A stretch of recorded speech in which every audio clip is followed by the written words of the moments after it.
Whoa. Ooh, ooh, ooh. Damn. We missed you all. We missed you. It's episode 72, man. It's been a little bit of time, but we are back in the building, back in your eardrums, back on your screens, back in whatever format you guys digest this dope podcast content. No Cooldown is back in the building. And of course, we are here to talk on everything that we missed, all the other stuff that might have went down in the gaming sphere, all this other stuff in the beautiful world of media. And of course, my name is ThatManTripp, ready to cover it. I am slightly tired, I am slightly aggy, I'm slightly anxious, but damn it, I'm here. And it's good to be back, man. It's been a couple weeks. But you know what? We deserved a little bit of downtime. You know, much to contrary belief, people on no cooldown may need a cooldown sometimes because life be life, and it's okay. It's all right. We still here. And of course, with me is my two podcast partners in crime. First and foremost, the man took a reverse, fixture trip to come see your boy amongst the alligators. He even wrestled one himself. He did a death roll on it too. Reverse psychology was crazy. Kxngviii, aka Kai, is in the building. What's happening, Brett? Man is good. One thing though, I swear, my only motivation to get rich in his life is that I never have to sit on a regular economy flight for longer than 6 hours ever again in my life. The leg room. It was the leg room, wasn't it? I'm not built for that shit.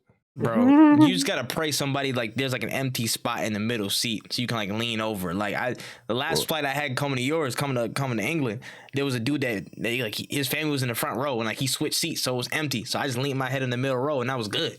On the way there, I had the premium economy. On the way back, I got bumped up to business. And that was enough for me. I said, nah, money up season. It's crazy. Nah, money up, baby. Nah, I hear it still, man. Gotta get your money up, not your funny up. And of course, my other podcast partner in crime, he is hopped up on so much caffeine right now. He could run through 2 villages with nothing but a toothpick and a dream. It's WenEazy in the building. What's going on, Wen? I'm chilling, man. Cannot complain, vibing out as per usual. Enjoyed the time off, but I'm back to being angry and antagonistic. Yep. I'm dead, man. I'm dead. And listen, if you want to help out, be a positive influence, be a protagonist for the podcast, make sure you rate it 5 stars, man. Make sure you go to all your audio podcast platforms, rate it 5 stars. Go to Spotify for podcasts, Apple Podcasts, type in No Cooldown, will be right there. Make sure you check out our YouTube content, youtube.com/@NoCooldown. You don't want to miss all the exclusive content that's going down on that side. You got to check it out. No Cooldown Podcast on TikTok, No Cooldown Pod on Twitter, No Cooldown Podcast on Instagram, and I believe now Threads. Did we even get that up, or is that, as of this recording, is that okay to say? I don't know. I mean, yes. It takes 20 seconds to set up a thread account, I feel. Yeah, yes. So by the time you're hearing this, we'll most likely have it up. So check us out on Threads as well if you want to show some love. You know what I'm saying? Send some beautiful follows our way on that new platform as Elon Musk and Mark Zuckerberg go to war, going in an MMA match and on platform. So that'll be interesting to see. But without further ado, there's plenty of news to get through and talk through. So Let's get to it, man. Let's get to it. Are we ready? Born ready. Yes. Let's get to it. All right. So first and foremost, in the sense of all of this legal action and all the stuff that was going on over the past week, which we'll get to, in our main story today, we had some redacted files and some filings that were brought up in recent court cases, of course, that were just poorly sharpied. Just terrible job trying to redact stuff for the record, and revealed a whole lot more information, including the costs of Horizon Forbidden West, which was over $212 million over 5 years and 300 employees of development, and The Last of Us Part 2, which was $220 million with around 200 employees over. I understated the amount of years. I forgot to grab that number from the document. My bad. But we also saw figures of Call of Duty being worth $800 million for PlayStation revenue in 2021 and generated platform spending of around $15.9 billion. So just thoughts on the numbers and insight that PlayStation really forgot to properly hide. That's a lot of money. 800 million. That's a lot of money from COD. What are you guys spending it on? When you think about it, that's close to $1 billion worth of us. Not us, because I'm not a part of that. Of people paying money for this game, And I don't know, man. Like, is this like Call of Duty from like the latest Call of Duty, the last one that just came out, or is it like all of COD? Yeah, let me double back on it for you. There's no way it's all of them. The numbers should be. There's absolutely no way it's all of them. It makes more sense it's one, right? It was just Call of Duty in the year of 2021. So it was just 1 year. It was just Call of Duty in that year. Oh my god, you guys need to pick better games. Sure. Like even like when you even look back at Call of Duty, what cosmetics in 2021 were really going crazy? It's Prime Warzone shit. Like it's my only explanation. Like it's just kind of nuts. It's kind of nuts. Yeah. So like I'm gonna go ahead and say, y'all need to tighten up. Y'all need to tighten up. I don't know. Y'all spending money on some BS, but hey, it's not my money. So like go crazy, I guess. I don't know, man. And just to flip it, Kai, how'd you feel about some of these, like the production cost as a you know what I'm saying, game development affiliate yourself? How was you feeling about the costs associated with some of these projects that we're seeing? I think it's hard to have an opinion on these things because it's like we genuinely don't know where all of that money's going. Like we don't have no idea what the breakdown of that looks like. Like it might be well justified, but like no one has any idea. Well, I don't have any idea anyway. So it's the numbers are scary, but it's just like it might be justified. You'd never know. Yeah, and at least not from a qualitative standpoint. I don't want to put any pressures on those figures because, like, again, I don't know. Again, we don't know the breakdown. We don't know what it's going to. We don't know what it is exactly. But I actually, at least from a development like range perspective, now we know what the upper echelon actually costs. I know we've had speculations of figures. You know, I've seen other, you know, numbers floated around for AAA projects. I feel like the common public, of course, doesn't really know what that upper limit looks like in terms of spending, what it actually is. I know the whole Sean Layden thing. He was like, "Yeah, we're spending too much on games." Well, I'm like, bro, we don't know how much is being spent on games. So how are you supposed to tell us? We don't know. So seeing these hard figures of about 200 to 220 million be that upper echelon, you know, for a game, it puts things in perspective a lot more for me when I see those figures, because I'm like, damn, like, bro, almost $250 million is now going into top line AAA games. That's a lot, bro. That's a lot. And I thought the employee count would be bigger, to be real. I thought the employee count would be slightly bigger, but it's always interesting to me to put that in perspective and know and see how, again, of course, gaming is like a huge outlet, one of the biggest mediums in the world, if not the biggest entertainment medium in the world right now. I get it. You know what I'm saying? And seeing a number like people are fooling around with GTA, like they're spending like damn near $1 billion on their game. You know what I'm saying? That doesn't feel like speculation to me anymore. That's like, yo, I feel like there's a stronger ascribable limit you could put to that. Like, yo, okay, I can see how Last of Us 2 cost this much, but if niggas trying to do so much with GTA, I can see why that's probably gonna cost $1 billion. I get that. So it's nice for me to put it in perspective, but also like, dog, can I hold $1? Just like one back? That'd be nice. I know y'all spending crazy, you know what I'm saying? Call of Duty give me y'all like 800 million, you know what I'm saying? Y'all spending hella stuff on this. I just like $1 for participation. I'll be a game tester. I'll do some QA. It don't hurt. Listen, they need to hit the line, bro. All I'm saying is they need to hit the line up. That's just me. All right, though. Moving forward, we got a deep dive into what Baldur's Gate 3 is looking like and how deep the rabbit hole goes. And to be quite frank, this shit's looking insane. There's millions of lines of code and dialogue to be had in the story, deep storylines, tons of characters to interact with. I even heard some crazy stuff that was like, oh, the newspapers will write about the stuff that you do, but then you can go and invade the newspaper so you can control what gets put out about you and your public perception can change. And there was even people doing the nasty with whole big ass bears. So like, what's going on over there? When you know, you had a lot of insight on this, you had a lot of looks, you're excited for this. It's one of your draft picks, you know, in the video game draft this year, so to speak. So how are you feeling about what you know, Baldur's Gate 3 has to offer? I think Baldur's Gate 3 is going to be pretty sick. I think the romance options are definitely out there, but it's also like, as somebody who's played D&D before a good amount, it's nothing out of the usual. And like I know that's crazy. Like that's a crazy sentence to say after seeing that showcase, but it is pretty on par with how wild that game can get. It really kind of shows this game's quality looks insane. And I'm not talking about necessarily the tech stuff. Like I saw the way some of the games stuttered and kind of messed up every now and then. But I think that the biggest takeaway is kind of like their dedication to making an a D&D game, and how much love and like emphasis on certain things. Like I don't think we're gonna get a game of this quality again for a long time. It feels like they've been making this game for what they said was like 6 years. Yeah, they've been putting a lot of time and effort into it, and honestly, I think it shows. And it's gonna be one of those games where you're gonna play it and you're gonna say, "Wow, these people actually care," as opposed to like something else where it's like, "Oh, we're gonna add more stuff down the line." Like there's so much content in this game. I don't think you even would want. I don't even think you would want another.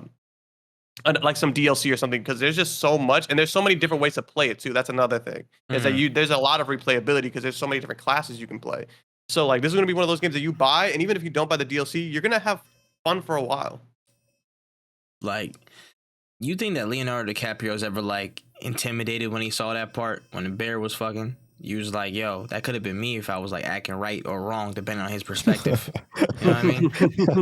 You just ever that ever cross your mind? Nah, just me. All right, cool. Just want to float that out there. But Baldur's Gate 3, it looks good, bro. It actually looks good. I am. This is one of the first times where I'll say this outright. I've never been intimidated by the scope of a game. Actually, no, I've only been intimidated once before that scope of a game. Persona, I've been intimidated by the scope of a game before. And not in the sense of like, there's only really one context to take in it, at least in my opinion. It's like, yo, this is a lot of shit. How am I gonna fit this into my time? Like, I almost don't want to play, because if I start it, I know I'm gonna like it, and if I like it, I'm like, that will consume everything when there's like a bunch of games coming out. That could hurt. You know what I'm saying? I'm equal parts excited as I am like, yo, this could mess up my schedule. This could mess everything up, bro. I ain't gonna lie. Like the level of depth that they're going to, the level of quality at all levels, I'm like, yo, there's just, I didn't even know you could like have a whole newspaper on the payroll. You know what I'm saying? Like stuff like that just speaks to the level of quality and thinking through stuff. And I'm like, I have never been close to like the D&D scene and actually going through it. And I would love for this to actually be like, you know, that first foray into that like that type of mind frame full time. You know what I mean? I gotta pick my spot with this game, because I know I'll get consumed. I know it will consume me. Like there's like a 95% confidence that I will literally fall into this game, and I'm like, I won't come out for a while. So I gotta tread carefully with it. But it looks dope. It looks super, super dope. And for the freak bulls, there's something for you too. Oh my days.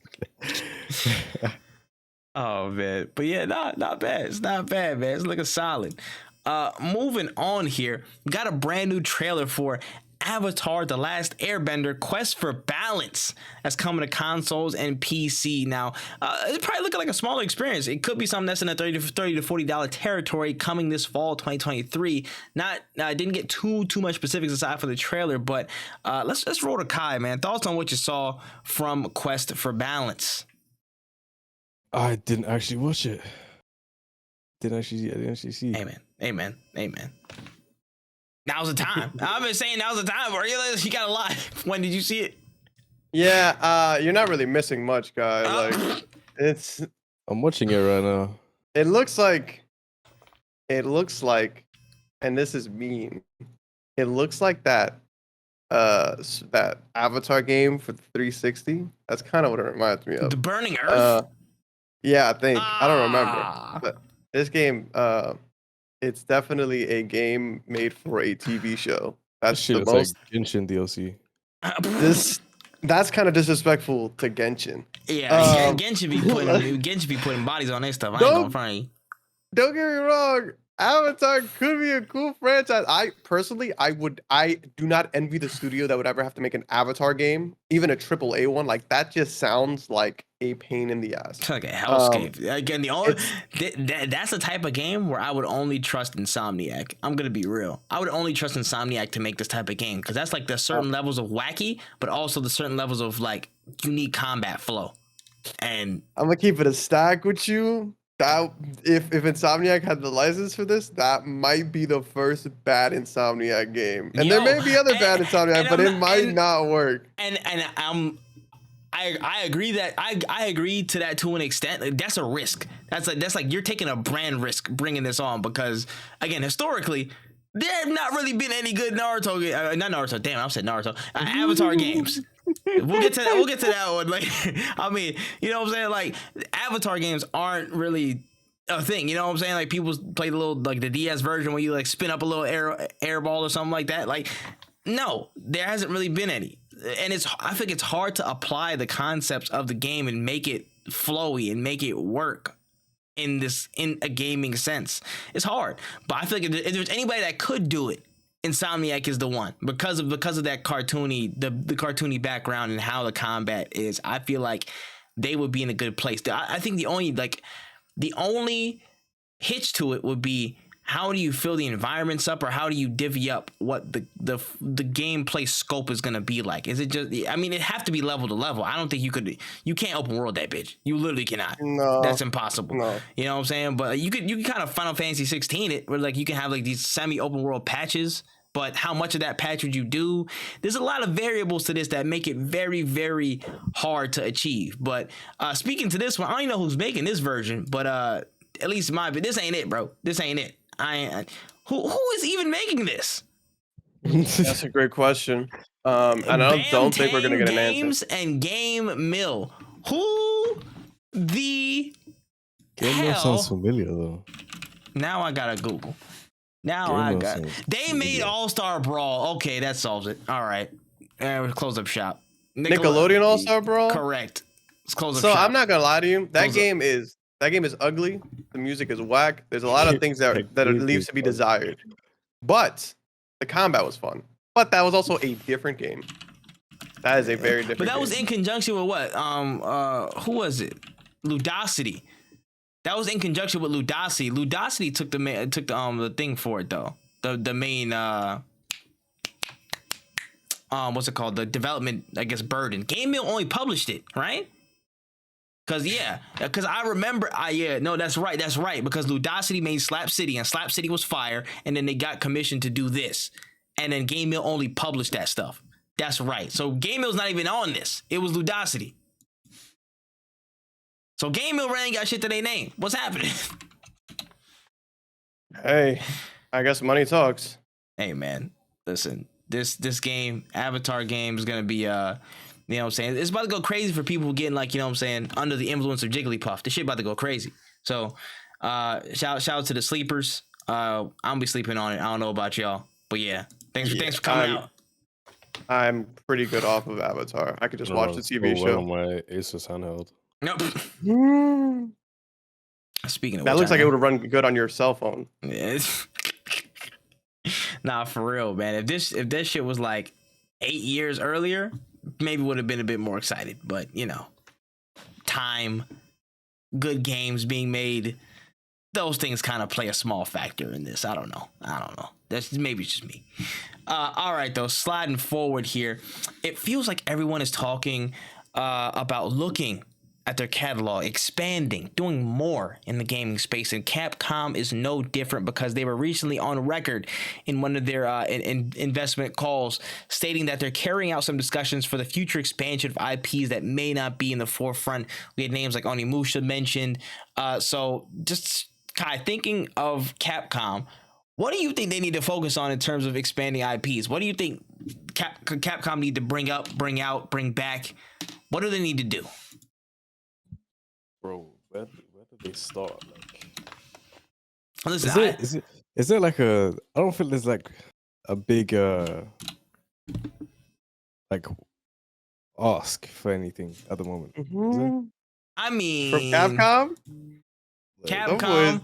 Them boys have been cooking. I don't think we really need anything from them right now.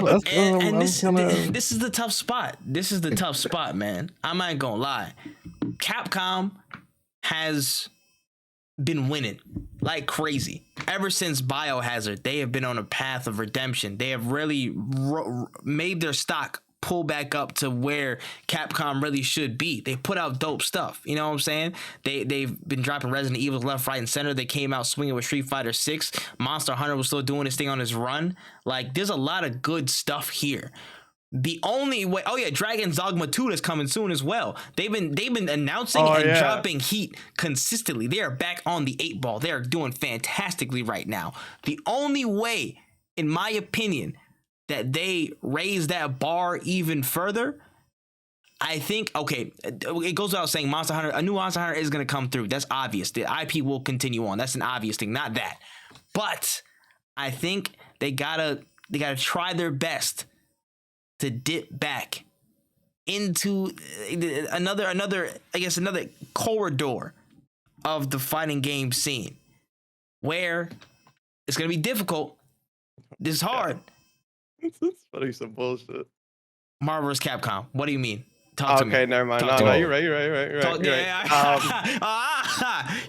me. I was like, this man about to say like Darkstalkers. I'm like, what do you even know about Darkstalkers? Hey man, hey, fuck you, buddy. I think I would love to see that, but I think there's a bigger problem than Capcom wanting to do it. And I think we know the name of that company. It has a big ass mouse on the outside of it. Hey, yo, because of them. Don't speak too loudly, bro. He's around my areas, nigga. He might, you know what I'm saying? No, for sure. I would love to see a Marvel vs. Capcom game. Obviously, Marvel vs. Capcom 3 is at EVO. Very major. Game still has a lot of love in the streets. People have been dying for a new MK game, but it's just one of those things where like MK Infinite was, as we saw, didn't do the best. Probably due to, and they would never say it because they would never say, yeah, the people who own the license, yeah, they're kind of annoying. So like, they would never say it, but at the end of the day, there is probably a reason why we haven't seen a good MK game. But I do think that game would go stupid. I don't know if right now is the best time, but like people who play MK don't necessarily play Street Fighter, so it's not like they're not going to be saturating their own market, so to speak. So like, I think it would be pretty sick. Yeah. I think that's the best way for them to really expand on what they're doing. Again, I can go into the hipster route. I can go say some I think deserved shit. Okami would be nice. Another Okami, that would be cool. You know what I'm saying? I could rock with another Okami. I don't know how they feel about Dead Rising though. I feel like zombie games. I was gonna say Dead Rising. Yeah, the zombie lane is saturated, but I feel like Dead Rising. They could. It is. They could finagle something though. You know what I'm saying? I feel like they always had a different, you know what I'm saying, air about their games though. And the last one wasn't as hot. So I feel like they could come through, you know what I'm saying? Frank could come back. You know what I'm saying? They could spin it in a fresher way, and it would still be hot. At least, I think with Dead Rising, it's a game that just needs time because I felt like they were just trying to pump it out. Because people said the last one felt like DLC, which is like valid because I played 3 and then I watched gameplay of 4 and I'm like, this looks like 3. And it's a new iteration. This is like. Any game, I'm gonna say this. Any game that's in like has a Christmas theme, like this is happening during Christmas, feels like DLC. No matter what it is, like you can't do Miles Morales. That's such a great point. Miles Morales. It's just such a great point. That is DLC. Just call it DLC. Even if it's like a full, we're doing a lot of different things. People are still gonna feel like it's DLC because it's like it's a theme now. Now you got me thinking about what games were based around Christmas. We got that. We got Batman: Arkham Origins. That felt kind of different, but it was basically DLC. Damn, now you're gonna have me think about this all episode. Shit. It makes so much sense though. Damn, games around. And now it's gonna give me the release date of Christmas. Nah, Google's not gonna help me right now. But yeah, I hear it though. It's just Capcom has a lot of positive room to run. They're not up against any wall anymore. They're not like their name's not in the gutter. They have a lot of positive things. So I feel like whatever they bring out next can have some wiggle room, can have some breathing room. But I really hope they decide to go for the bolder choices. And, you know, if it's something that's more legwork in the background, it may take some time, a la Marvel vs. Capcom. I hope that can take some more time. I'd take as much time as you need. But that's something that I feel like everybody would love. Everybody would love to see back in the full array. So Capcom, they're in a position where, you know what I'm saying, they're getting to the point where they're like, you know, in the power rankings, they're top 5 developers in my opinion right now. They've been cooking, and now it's just time to make bolder choices to really bolster what y'all got. Simple as. No, I completely agree. I think they're in a really good place though. Even without a MK, that would be sick.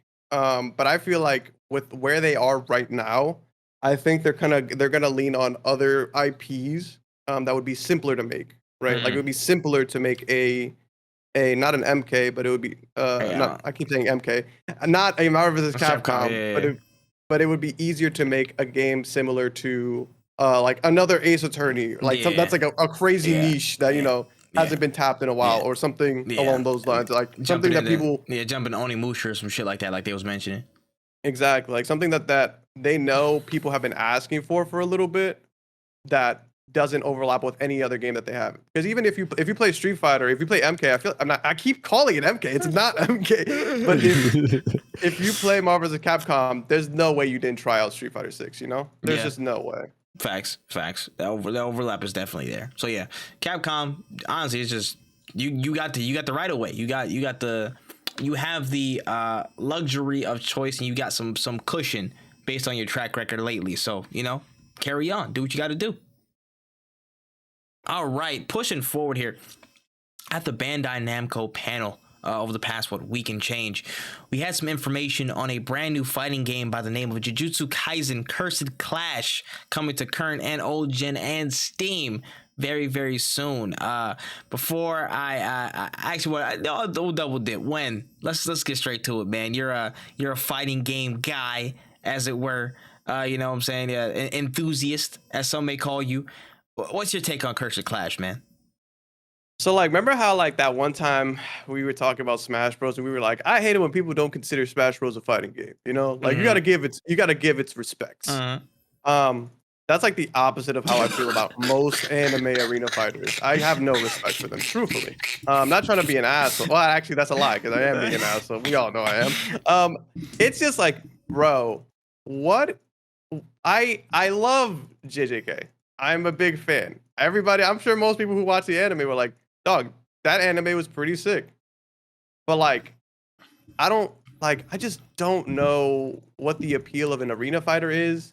I know it's for people who like don't really play fighting games, maybe. Like that's kind of the appeal. But then like, if you don't play fighting games and you have no interest in fighting games, why would they make an arena fighter? You know what I'm saying? Like it just makes it so that like people who like fighting games don't want to play it. It makes people who don't like fighting games are like more likely to play it, but they're not gonna play it because at the end of the day, it's still a fighting game. It's still very much one-on-one competitive nature. Like I feel like the reason a lot of people don't play fighting games is mostly just the fact that like it requires a lot of time and effort and like planning. Like there's a lot going on, right? To get good at a fighting game. So why would I, instead of like, why would I put that much time and effort in a game that doesn't allow me the skill expression of something similar to like any fighting game, like a Marvel vs. Capcom, for example, or a Street Fighter? Why would I want to put that time and effort into that when you could just like take that same audience of people who doesn't want to play a fighting game and give them like an action RPG or something, you know? Like that's kind of the part that blows me, is that like I think the reason they do arena fighters is because it's cheap, you know? You don't have to worry about like people like you don't have to worry about people like doing things what's the word for it? I'm trying to think of it. It's like you don't have to worry about like making big cinematic cutscenes, making multiple different things. Like you just kind of like get a couple of venues, a couple of combos, a couple of characters, and there you go. You can ship that out, charge $60, and people are gonna pay for it because they like JJK. Yeah, just like part and parcel. It's not like an actual full-fledged experience. It's just like it's cheap, and that's why they make these games, and that's why they keep doing it, and people keep buying it, so we keep having to suffer through these games. Yeah, we keep having to settle for that stuff. Yeah, I ain't gonna lie, bro. I love JJK. JJK is a fantastic anime. You know what I'm saying? I see. 100%. I'm excited for all this. You know, the hidden inventory stuff is coming out now. You know what I'm saying? Finally got some traction. It's back around. But yeah, I don't need this. I don't need this game. I really don't. I do not care for it. I ain't gonna lie. The last arena fighter I even played It was Jump Force. It was Jump Force. And I haven't touched an arena fighter since. Perfect example. I haven't touched one since, bro. Y'all niggas are toxic, bro. That place is just a terrible. It's a terrible subgenre, bro. I ain't gonna lie. It hasn't been shit since like Storm 4. Probably before that. To be real, it's not like that. It's not hitting, bro. I'm just waiting till Budokai Tenkaichi 4 get up, and if it's dead, I'm gonna really kill any shred left of arena fighter interest I have for the rest of my life. That's simple. Let's call a spade a spade, like, cause y'all not hitting, bro. I don't care. I don't care for JJK Cursed Clash. If it was like a 2D game, I would be slightly more interested in a 2D game. To be real, like this, it's the same shit with like any of the latest Dragon Ball Z games compared to Dragon Ball Z Fighters. You know what I'm saying? Like, I know I'm not an aficionado at fighting games, but at least I was more interested in watching Fighter Z or Fighters or whatever, because it had that more attentive skill gap. It had that more combo type of thing. It had that level of depth that arena fighters usually don't have. So that's what's you know what I'm saying. War against arena fighters. I challenge all of you people making anime based games to do something different, please. Yeah. And that's kind of just what comes down to is like, I don't like knocking these games because they're like super like beloved by fans. But at some point you got to ask more from these developers, because you guys don't want to play fighting games. It's been established, because I've talked to people about it. They're like, nah, I'd rather, instead of it being a fighting game, I would rather it be like an arena fighter if it's gonna be a fighting game, because it's easier to play. Why don't you just ask for an action RPG? Like, just ask for that. That's because that's what you want. You don't want to be doing combos all crazy. You want an action RPG, but they don't want to ask for that because they're afraid of not getting anything at all. And I think that's a bigger problem. Yeah, that's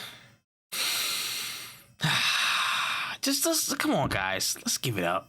Just give up the arena fighters. Oh man, I wish upon a star that we could stop supporting some of these mediocre experiences, man. Like, dog, they can't just put you in a 3D arena and you guys go crazy every time. They can't do this. They can't get away with this. Like, yeah, she can't. It's not for insanity, bro. Insanity. All right, so switching gears here, we've heard word that an Assassin's Creed Black Flag remake is in the early works at Ubisoft. Let's roll to Kai, man.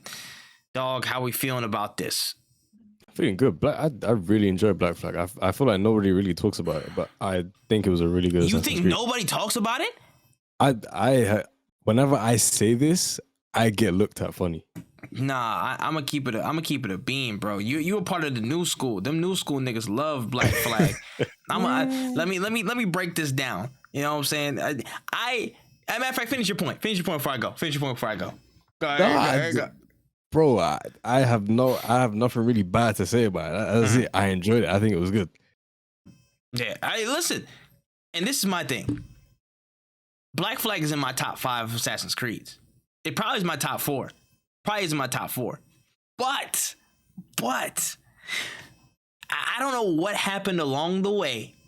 But some people just put this clearing away as the number 1, and this may be like number 1. Yes, people were saying this was the best Assassin's Creed of all time. I don't know about all of that. And I was like, you're smoking dust. You're smoking big dust. There's no way you niggas discredited several games with Ezio Auditore da Firenze. Did you know that nigga existed, right? Yes, I said it's full government, nigga. That's right. Correct.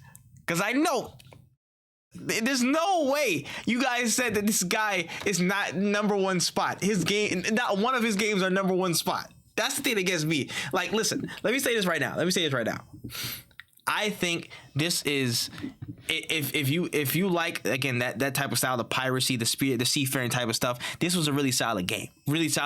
I enjoyed a lot of it. I ain't gonna lie. I don't remember too much of the story, but I remember a lot of the gameplay with the ship invasions and all that stuff like that, new dynamics of it. That was really cool. That was a dope addition. But to sit here and say that I want a remake of that first, a remake of any of these, to be honest, I don't want to remake any of this stuff. Just make a new iteration of this stuff. Just start a new continuity of Assassin's Creed and fix the storyline, bro. That's all I've wanted. Y'all messed up when y'all killed Desmond. That's one continuity, bro. That's really all I want. That's all I want. Like, bro, come on, Ubisoft. Let's. I don't care for these remakes. That would be cool. You know what I'm saying? I'll be like, that's nice. But am I really gonna like be super excited over the moon for this shit? No, I'm not. You know what I'm saying? If it was Assassin's Creed 2, maybe. You know what I'm saying? If it was Brotherhood, maybe. You know what I'm saying? But it's not. So I'm not. Thumbs up, but yeah, y'all saying that Black Flag is the best Assassin's Creed of all time. Y'all are smoking absolutely fairy dust, sawdust, you know what I'm saying? All kinds of dustices. When any prevailing thoughts and any serious takes on the Ubisoft classic Assassin's Creed Black Flag? Ubisoft classic Assassin's Creed Black Flag. Let me think. I didn't like really any of the Assassin's Creed. I'm not gonna lie to you. So no serious takes, unserious takes. I think that game franchise is pretty much done, if you ask me. But hey, nobody asked. Oh, wait, you did ask me. Yeah, I'm kind of over it. I can't wait for them to stop making those games. Oh man, Mirage looks better. Mirage looks cool. Yeah, Mirage, I was impressed with how that looked. I'm just saying, it looks like a nice little return to form for me. That could be a nice little palate cleanser. But in terms of your request of them not making Assassin's Creed anymore, you're absolutely wrong because they're gonna go full bore. Apparently, there was a post on LinkedIn that surfaced with a Ubisoft marketing employee listing Assassin's Creed Red, aka AC Japan, as the quote biggest blockbuster of 2024. So we could very well see AC Japan land next year. So unserious take one. How do you feel about that? What do we need it for though?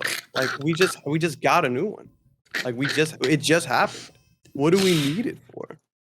Who is sitting here like, man, wish there were more Assassin's Creed games to play?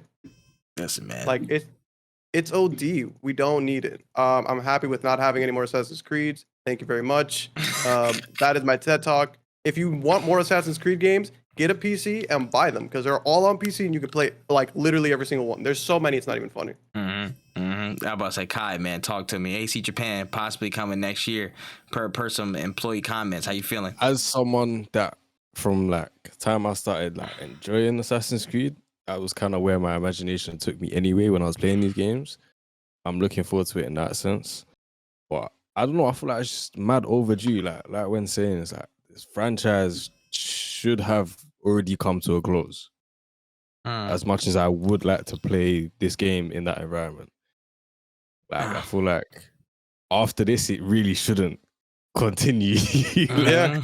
It's getting a bit long now. But it will. Oh, it will. It definitely will. Because like the way they're pumping them out, they're making the money that they need to be making from a minute. So until they stop, like it's not gonna stop, is it? Yeah. Every time we talk about Assassin's Creed Japan, you know where I'm gonna go. You know what I'm about to say. I've already played this game already. You know what I'm saying? A nice little ditty called Ghost of Tsushima came out a few years ago. It was fantastic. did some real wonders for me in my life. I felt really great about it. There's actually a movie coming out about it in a couple of years' time. You know what I'm saying? Dude making John Wick, making that. You know what I'm saying? I don't think there was ever any plans about that stuff. Case in point, I don't need it no more. I'm gonna be real. I'm interested to see how it comes out, and it'll be a nice little cherry on top, but I don't need it. Ghost of Tsushima already filled that void, and I would find this hilarious. This would be the funniest thing of all time if they announce Assassin's Creed Japan's coming out in 2024, and then Ghost of Tsushima comes out a cut next year and say, "Hey, yo, we're back for another sequel," and everybody goes that way. That would be the funniest kick in the balls to Ubisoft ever. And I'm not wishing upon any man, but I'm just saying if that happens, there will be a 5-minute segment dedicated to laughing my ass off in a podcast episode. I'll be laughing from end to end of a segment because it's deserved. It's deserved at this point. Like, you guys waited so long for another game to come steal your thunder and do a way better experience that I thought anybody could have ever put in this type of lane. Like free DLC, paid DLC that was mad expansive that I gotta go finish out the Icky Island. Like, again, the Legends mode, all this stuff. Like, dog, at this point, in my opinion, AC Japan is superfluous. It doesn't, there's no need for it. There's no need for this coming in 2024. But I'm still, a part of me still going to be interested because Assassin's Creed in Japan's, again, like that, like you said, Kai, that concept is still alluring in my head as an Assassin's Creed fan deep down. But I just feel like we're not going to get what we really, really wanted. And there's a high chance that we're going to hear something about, Ghost Tsushima and a sequel in like the near future. So the thunder for this game could very, very well be stolen. Hey man, may the best game win. And that's all I'm saying. You know who wins at the end of the day? Us. God damn right, brother. God damn right. All right, now moving on to more games. We got a whole lot more details about Helldivers 2. And, just new looks at the loadout creations, the stratagem system, which basically like drops, and a whole lot of mixed gameplay elements between the playstyles, combat, weapons, everything that you and your co-op players will be getting into in Helldivers 2. Let's jump to it, man. How are you feeling about Helldivers and what you saw? It looks like the multiplayer game I feel like a system like PlayStation needed. I know a lot of people want like, oh, the competitive, where's that Destiny, where's that Bungie game? I really like this game. I think this is exactly the kind of like games that I would look forward to. Most competitive shooters, I just feel like need to be on PC because that's just where they're going to perform the best. There's no point in like, especially when you're like using analog controllers and things like that, like there's no point in me taking like a Call of Duty serious when you're playing on a controller and like aim assist, because there will always be like that question of like, oh, are they good or is it the aim assist? Like that conversation is super dead. That's why I think most games should be played on PC, where there is no assist. Yeah. So like a game like Helldivers looks genuinely fun. Like it looks like something that I would actually hop on my PlayStation to play. Would it be cooler on PC? For sure, but it doesn't need to be super sweaty and competitive, Like it is a game where you're just gonna vibe out with the homies and kill stuff and blow things up, and it's gonna be a lot of fun. Yeah. You know how I feel about co-op, and you know how I feel about just expansion of those types of experiences. And Helldivers 1, again, really, really, again, under the radar type of experience. But again, I say this every time I see this game. The step up that they've taken is ridiculous. If you've seen Helldivers 1, you guys already know it was top down. It was like, again, smaller scale. This looks like this was like a holy shit type of leap. Like I'm trying to draw a comparison to what leap I've seen before in terms of gameplay. I mean, in a similar sense to Hyperlight Driver and Hyperlight Breaker. I feel like that's a similar jump that's been made recently, just in how games have been marketed and stuff like that. But this looks ridiculous. You know what I'm saying? Looking like a bunch of Mandalorians fighting some big ass crab monsters, a bunch of different drops, a lot of different variability in the gameplay that you're seeing, the weaponry, all this stuff, the class setups. Like, it looks really, really, really good. And again, with the co-op backbone, this is something that I feel like you can't go wrong with. And Helldivers is proven. You know what I'm saying? The Helldivers team, they've proven that they can make some shit shake in this arena of gaming. So I'm very excited for this. I am very, very excited. I was like, Kai, you caught anything on Helldivers 2? No, not my. As a follow-up question, what game you playing right now? Because it was like 80,000 clicks over the past like 2 minutes. Wait, you can hear that? Yes, I can. I'm literally just resetting passwords. Damn. You just click it. You clicking for passwords? Damn, I expected more. I'm literally just resetting passwords. Damn. Because I have bad health scores on my password. Nah, that's crazy. Dashlane sponsor us, Nah, for real. Shout out. I'm a premium user now. NordVPN, let us know. You know what I'm saying? Big up the VPN. Allegedly, of course, until we get some sponsorship money that we can confirm that. You know what I'm saying? Allegedly, though. All right. Moving forward here. Microsoft has dropped a brand new feature, actually sometime today. It's coming soon. It'll basically allow you to voice report any toxic language that was heard from multiplayer game, in-game chats. You know what I'm saying? A brand new reporting system. I think you can record up to 60 seconds of previously captured gameplay, to catch that, that noise in translation and basically stomp it out, help, clean out some of the in-game environments. Kyle, we'll roll to you, man. Thoughts on this new implementation from Xbox? I think it's good. I think anyone that is mad at it is talking crazy on the mic. Yo, absolutely bananas on the mic.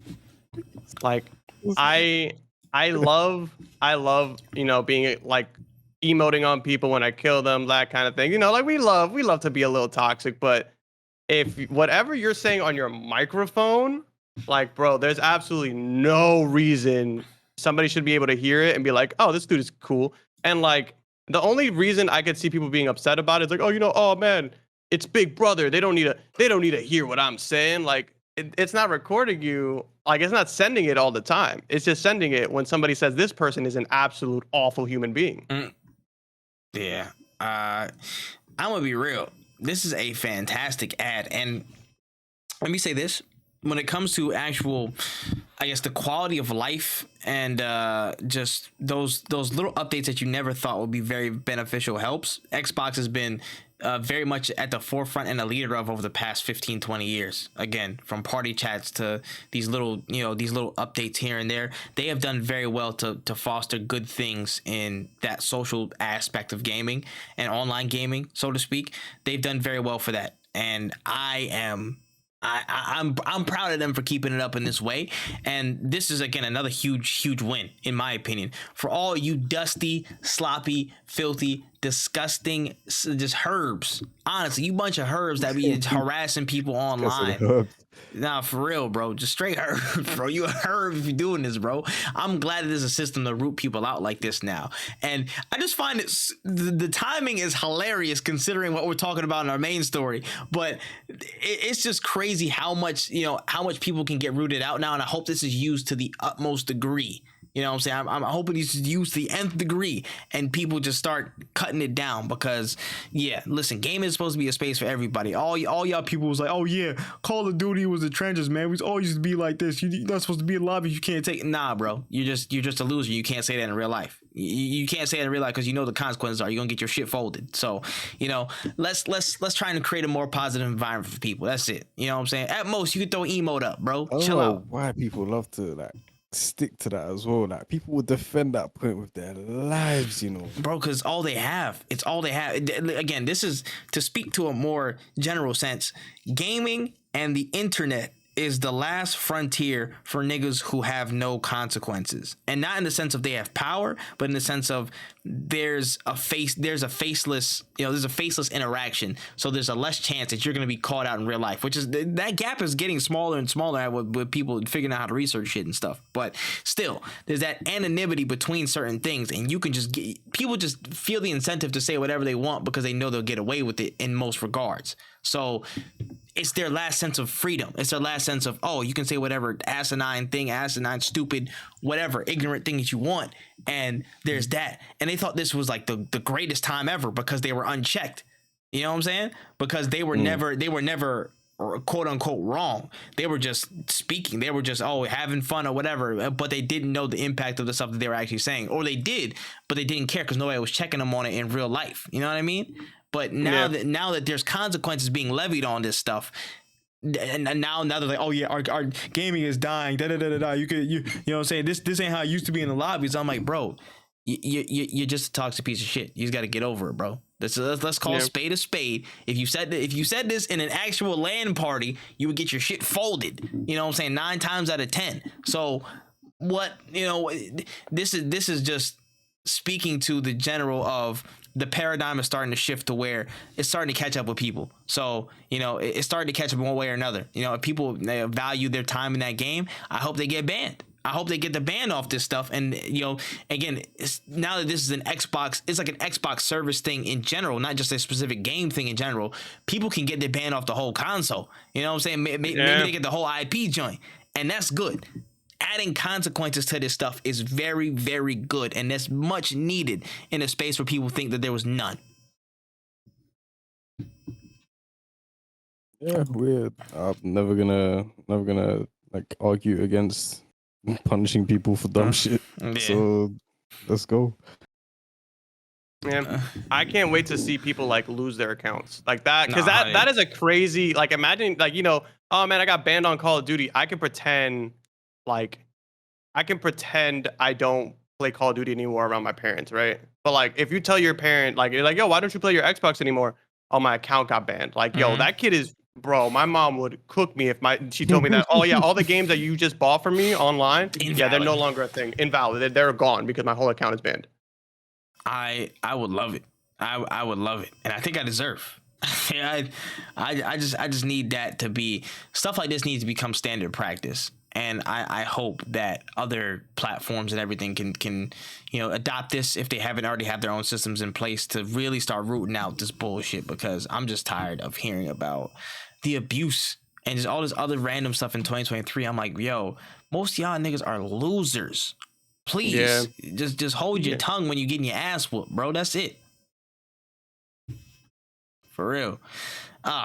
Speaking of toxicity, though, we got to move on to Call of Duty news, baby.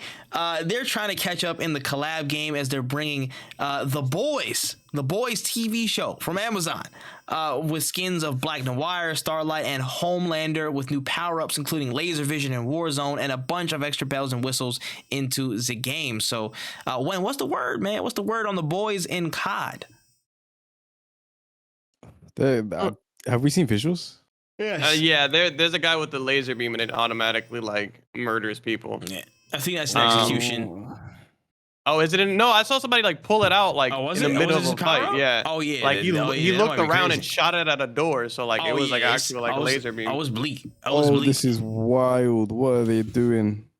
Yeah, I'm still not downloading COD, and I don't think the people in COD are happy about this. Bro. If you want to experience this, you're gonna have to clear 250 gigs. Like no one's doing that. 200 and what?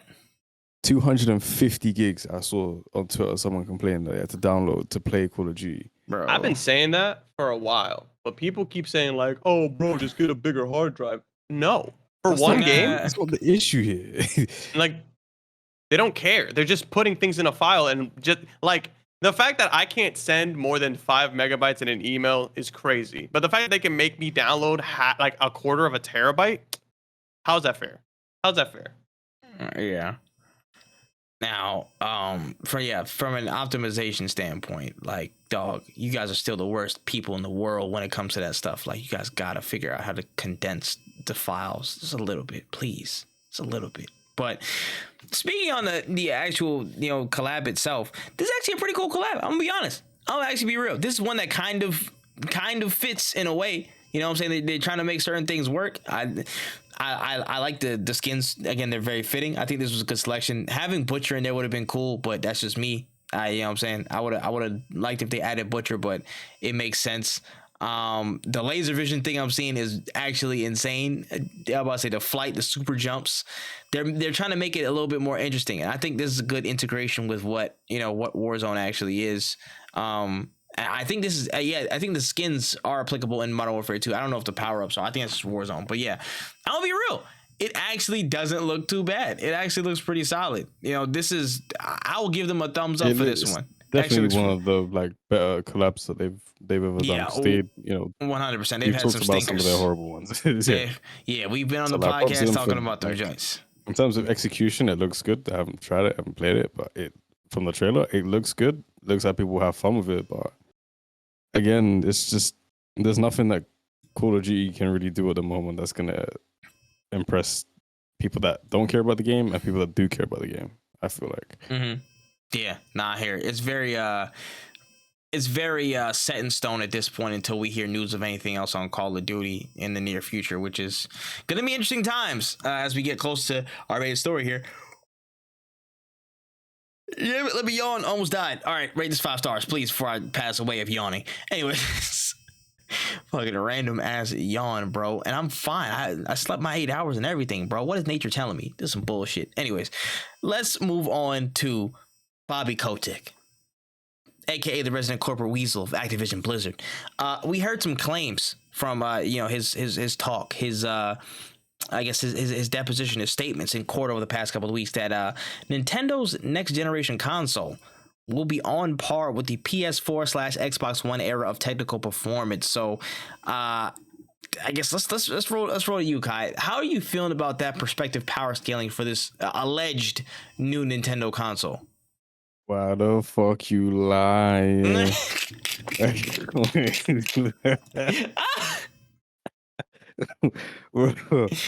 Bro, what? I'll believe that shit when I see it. There's no way. You think that's improbable? You think that would be a good thing for No, Nintendo? It would be good. I just don't think they care to do it. Like, Yeah, yeah, I don't know. Like, we'll see. I guess I don't really think that. Like, obviously they've come out and said it, but it's just like, I don't know if I believe you. doesn't sound like you. Nah, I hear it. This is how do you say, out of character? I don't know what type of range they would be in. Does it sound feasible? I don't know, man. When let's go to you, man. You know what I'm saying? How do you feel about that kind of dating or scaling of a next Nintendo console? I don't think it's improbable, but I don't like think the console's coming out anytime soon. Like, it'll be on par with PS4 and and Xbox One, but it will probably be like closer to when PS6 and Xbox, whatever they decide to name it, comes out. You know what I'm saying? Like, I wouldn't be surprised if it's that strong, but it won't be for a while. Yeah. Yeah, no, I hear it. A part of me wants to believe that this is true, and it very well may be, but again, it's just the timing that gets me. I'm like, there's no timetable on it, and we're probably only gonna see this shit in like 2027 or something like that. That'll probably be the date. It'll probably be 2027, and by then, it'll be more outdated. But this is the thing, though. I'm not the craziest person over the graphical output of Nintendo at this point. It's the online makeup, because I've seen people in competitive stuff, a la shout out to Kendall. The infrastructure of the online is just, it's not good. It's not good. What are you doing to fix that? Is that going to be involved in a new functionality in the new console? That would be great to know. You know what I'm saying? Are you going to fix some things with like server capability and whatnot, and just overall online quality? That's my main concern with that stuff, because of course there's going to be the technical fidelity of all that stuff of all these games, but I feel like there's a lot more than we let on in terms of the online community. And do you have enough in the bag to actually support that now? Is it not just internet made with, like with camel spit and like paper mache? Like, is it really going to can stand up on its own? That's my big question. So I don't know. Maybe there's some legs to it. Maybe it's not. We don't know. But let's push forward here.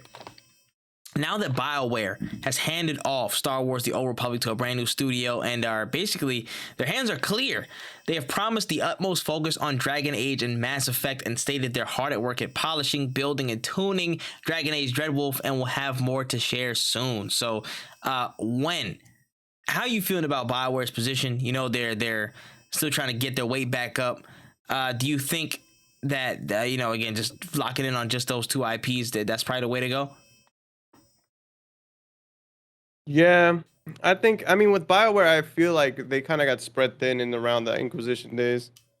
And that's like kind of like where they started to fall off. And it was really just Mass Effect Andromeda, because I don't really think there's many other bad games that were made. Oh, wait, Anthem. Never mind. Sorry, take that back. Forgot about that game. Yeah. So yeah, no, never mind. What I was gonna say is, like, they haven't had bad games. They have had bad games. I think they really do need to focus on one game at a time. But I think it's just because EA was trying to push them to be like, I think EA did to them what they are doing now to Respawn. But Respawn has better results, which is like, we're gonna push you to be our main like developer. We're gonna push you to be the main creator of our games. And I honestly, genuinely think it's just corporate greed, and that's really what shoots a lot of EA games in the foot. It's just not giving them enough time to actually like do the things they need to do, like to be developers, to actually try things, to actually work on their products. Because look at the state that Anthem launched in, look at the state that Andromeda launched in. Those are games that weren't ready. We all know they weren't ready, but they were like, oh, it's just hiccups. Every game has hiccups. Like, nah, you guys need to relax and you need to chill on these studios, because these studios can produce great games. Apex will always be the example of like, this game launched and it was amazing because they didn't have your pressure on them. The only time I think that they should have pressured them was when it was out and they needed more content. That was the only time where like Apex was kind of in a lull, when that season 0 where there was nothing to do but play the game and get whack loot drops. Yeah. But outside of that, it was a phenomenally well structured game. And now look at the game. Is the scene is nasty. I wouldn't play Apex. I wouldn't play Apex if you paid me. So it's like they need to learn to let their developers develop games. I agree.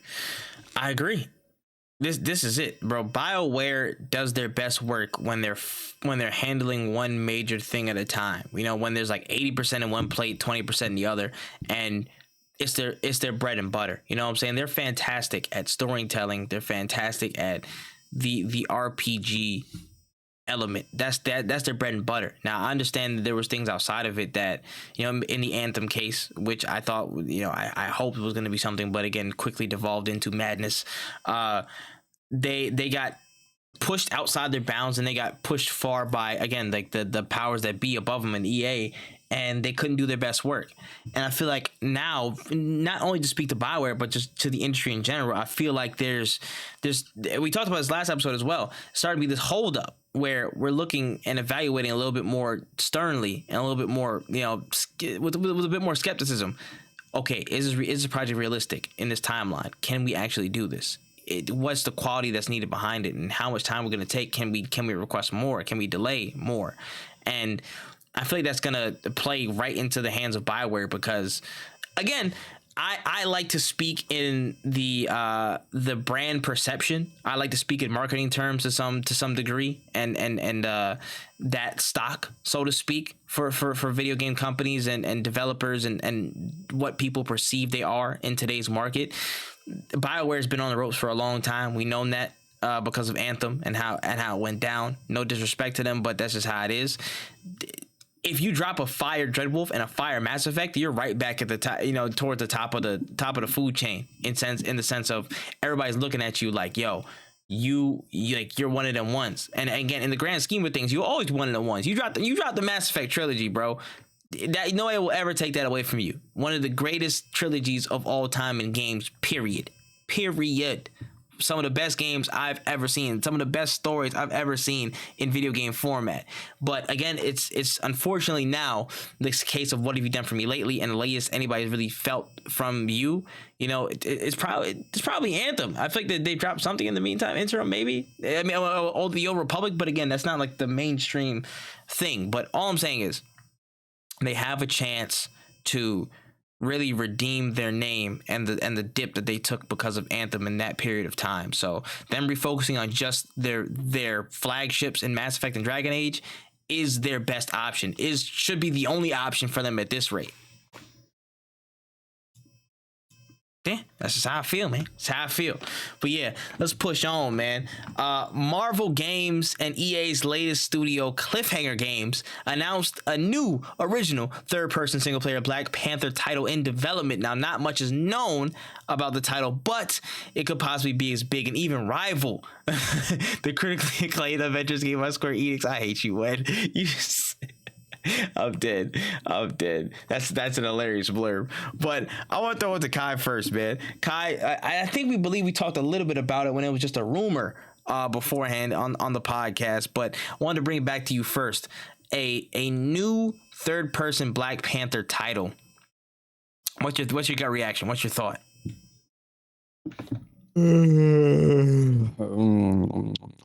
Wow. Really? Yawning? I don't think Lip smacking? I don't think it's gonna be good, bro. Like, now the more thought I put into it, I'm like, there's no way this game can actually be enjoyable. Really? No, I just please. don't see it. Nah, talk to me, please. No. E? No. There's no way. Bro. That is a good two letters for that. I don't know. Counter Respawn Entertainment. Are they involved? No, but this is what I mean. All right, then what does it matter? Shut up. Okay, well, I can give you the name of who's involved. I was gonna get to that point, but you ain't let me finish. Damn. But this is what I mean. Okay, let me cook. All right, we can agree that Jedi Fallen Order and Jedi Survivor have been good games, correct? Sure. All right. The fact that they've been given the room to fly under EA's watch, or at least EA's jurisdiction, is proof to me that they have found a way to focus more on single player experiences. And I feel like that's something that they're invested in a whole lot more. You see it happening all across EA. I think they're giving more credence to single player experiences, and they're giving them more room to shine. Now, the team that's involved, Cliffhanger Games, there's a lot of experience from older studios that are coming into this new studio. The biggest of which is from the same team who made the Shadow of Mordor, Shadow of War, Middle-earth games. Now, if you know anything about those games, that shit was underrated as hell. Fantastic games. Both of them. Except that chapter in Shadow of War where it's like the tower. I don't even want to get into it. But you know what I mean. Two fantastic third-person open-world games, and I think they did a wonderful job. I believe was it Motive? Nah, it wasn't Motive. I'm trying to remember the name of the studio. Oh my goodness. Why am I blanking on the name of the studio? I don't know. The studio that did Middle-earth. Oh yeah, I don't know. I think it was Monolith. I think you're right. I think it was Monolith. It might be. Yeah, I think it was Monolith. But that background automatically puts me at ease to how the game will be executed. If you want to see how good third-person open-world gameplay looks, if you want to see how a dope system looks in the Nemesis system, like, I'm not saying that they'll carry everything over 1-to-1, but that ethos, that spirit, that loop, that feel of good third-person open-world action gameplay, you go look at any Middle-earth game. You look at Shadow of War, you look at Shadow of Mordor. That's classic. That's classic stuff for you. That's a hood classic to me. And that background combined with the fact that EA are a little bit laissez-faire with the single player experiences now, because Jedi Fallen Order proved themselves and Jedi Survivor proved themselves that single player is a viable option. Those two things lead me to believe that this will be a good experience. I have optimism for this game. I have good hope for this game. I know my track record isn't great with these types of things, but I think that there's solid reasoning here to believe that this will come good. I hope. Amen. I hope. I genuinely, bro. We say it all the time. We don't want games to fail on this podcast. That's fair. Yeah. My biggest issue is that they announced it way too early. Oh, damn it! You just brought up that point. Somebody mentioned a really, really good point about this. Yeah, no, I saw that, and Yes. it was like they announced this so that they can like start recruiting and finding the right Yes. people to work on this, which is absolutely great. Yes. But my biggest concern is just like looking at all of like the buzz that it got can get to the heads of the people higher up, and that's my issue. Is that it might get to like Oh yeah, they the might people- jump the gun. yeah, and they might be like, oh look, people want this game. Let's hurry up and get this out, type of thing, and that will shoot it in the foot. Yeah, and I hope they take a page out of Respawn's book. And now that Vince Zampella is promoted, I don't know what his jurisdiction is exactly. I think it's mainly over the Star Wars stuff, but I'm hoping that his heightened role can give some perspective, or somebody from the Cliffhanger side goes and reaches out to him to at least temper some of the expectation, because he seems to have a good grasp on of what that rollout was for Jedi Fallen Order and for future titles that they were from that point. But slowing down, just understanding the process and taking their time. If you need to delay it a little bit from a certain point, delay it, do what you got to do. Make it the best it can, because if you mess up T'Challa, I ain't gonna lie, whoever it is, if you mess it up, it's your ass. It's game over, bro. It's It's game your over ass. so fast. There's already that other game that Black Panther's gonna be in. That's like the T'Chaka or whatever in like the 40s with Captain America. There's that joint that's coming, and I think that's from EA as well, from another studio. But we already got some expectations for that. You know what I'm saying? I'm still like, it might be up in the air. But this, a full-fledged third person. You know what I'm saying? Like, this is gonna be his own experience. Y'all need to come good. Y'all need to cook. This is something you gotta bang out the park. Like type vibe, for at least in my opinion, with somebody with the weight of Black Panther in my eyes. So I think there's good foundations here. It's just you got to take your time. And again, I really appreciate that somebody, I forgot who it was online, whoever did that, shout out to you, provided that context of just recruitment season from a development standpoint. I don't know why, you know what I'm saying, but ever since Kai became, you know what I'm saying, game dev life, I've just been keeping an eye out for those types of things more. I don't know why.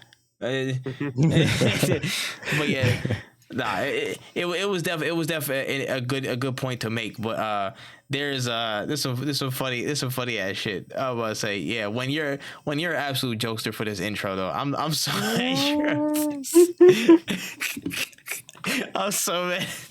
I read it in my head and I was like, ain't no way this thing is critically acclaimed.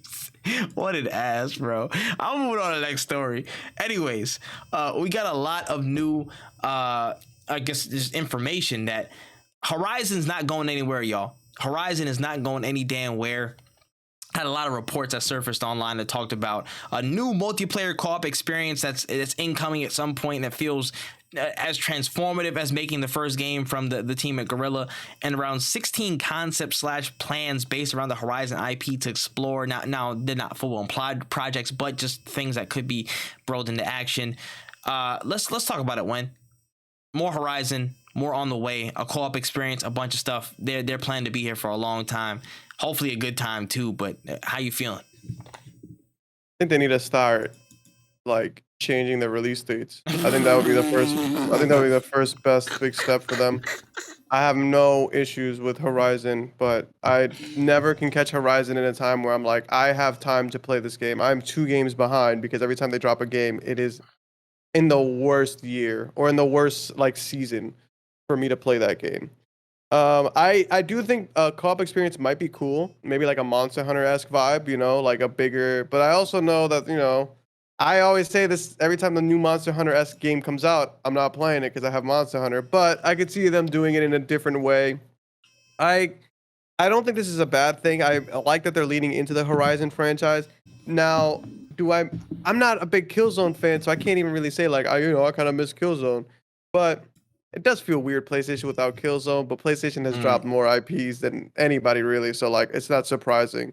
I'm interested to see where they go with Horizon and how far they take it. Yeah, but multiplayer Horizon wouldn't be the worst because again, I think, like I said before about Helldivers, I think that the weird co-op shooters or the weird co-op experiences that aren't your typical sweaty co-op, like your Call of Duties and your Apexes, I think those games are really where a system like the PlayStation would thrive.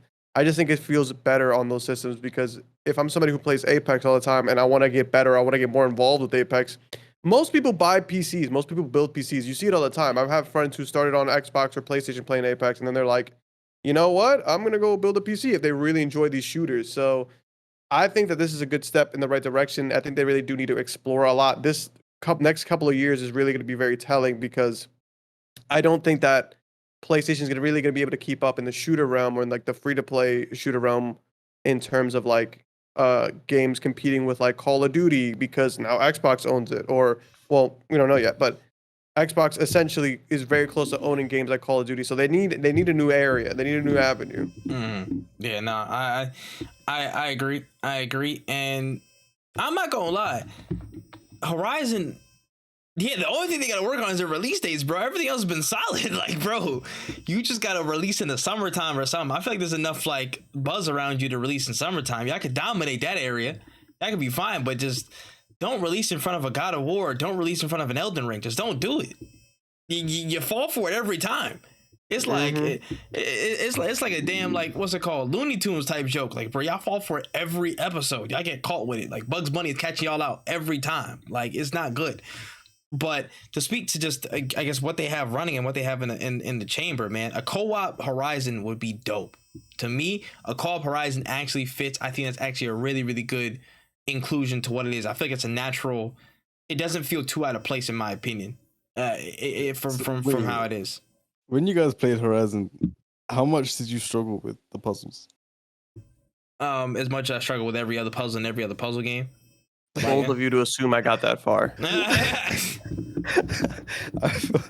feel like I didn't co-op to that scenario. At least Horizon 1, yeah. But the thing is, like, scenario is just crazy to me. Like, those puzzles are gonna be insanely difficult. Oh, for co-op puzzles, yeah, that might be a pain in the ass. That's gonna be a big pain in the ass. Actually, as a qualifying question, this might not be entirely related, but did Uncharted Lost Legacy, whatever the one that was either 2-player or you had both of the ladies, Chloe and... It was both for the ladies, but I don't think it was co-op. It wasn't. It was just one player. It was just one player switching perspective. Uncharted. Lost Legacy. Let me look it up. Whatever But that joint was. I don't think. I mean, I don't know. I honestly don't even know if that would really matter that much because it's a different company. No. I'm saying like, is there expertise within the group think of Sony that could provide more context on co-op puzzles? That was my main question. This looks like it was very much a single player game. Oh, okay, cool. It says multiplayer, but I'm assuming they're talking about the multiplayer game, the multiplayer part. Yeah. I don't think the puzzles is really going to be what kills this game or makes this game harder or makes it like less accessible, because I do remember a friend of mine complaining about the puzzles, but I also feel like if it's a puzzle, man, just look that bad boy up. Like, you're not gonna hurt anybody. It's definitely not gonna like make any decisions for anyone. You piss me off. I was literally thinking about how that would be like so funny to see people's reactions to. Shit is crazy. But I also think that like, what? I was gonna say, it also helps certain games, like when you think of like Destiny and their raids, like people enjoy figuring out like the complex parts of the raid. So like I could see it becoming something that like brings people in, is like, oh, doing this game's multiplayer is actually quite difficult. So I want to tap in and see if me and my boys can figure it out. Yeah. I'm not gonna lie, my limit over the years has gotten less and less with like puzzles. So like if it pissed me off, I'm definitely gonna Google that bitch. Like it went when I was younger, I'm gonna solve it. I'm gonna figure out how long it takes and I'm gonna do it.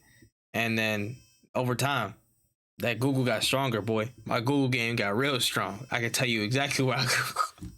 It don't even gotta piss me off. It just gotta be. What has to do after this?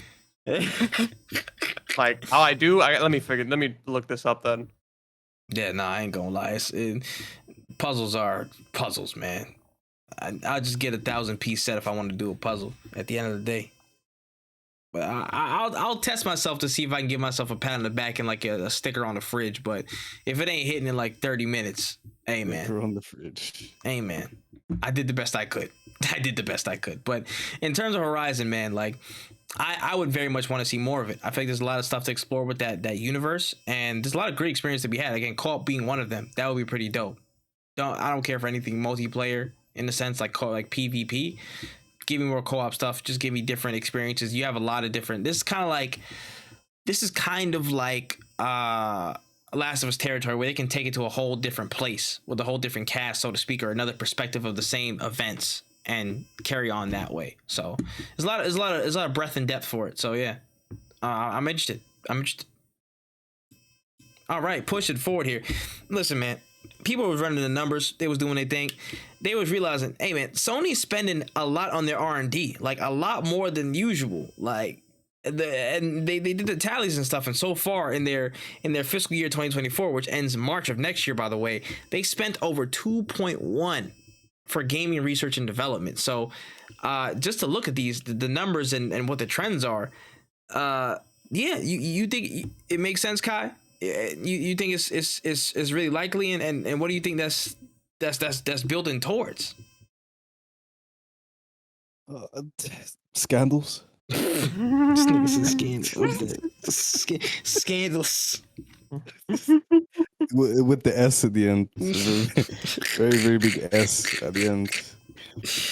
I'm dead. I mean, I don't know. I think it's crazy to look at like how much gaming, how much money's being pumped into it. Like crazy, bro. I think it's really crazy because it's like we see where that's going, but where is that going? Going back to what we were talking about earlier, like where is that going? Like, I'll tell you where it's going. It blows my mind, bro. It's all funding the next game in the NAC series. We need NAC 4 or NAC. Oh, is it NAC 4 or NAC 3? I don't even remember. I think I don't even think we have a NAC 2, dog. I don't even think we got a NAC 2. We definitely have a NAC 2. It's NAC 3. Yeah, you're right. It's NAC 3. I should have followed my gut. There is the NAC 2? Yes, there's a NAC 2. Of course. Of course it's a NAC 2. Crazy. That's I insane. didn't even realize. How could you not know there's a NAC 2? One of the premier PlayStation titles? Losing your mind. That's absurd. Yeah, I think all this money is going towards a price increase.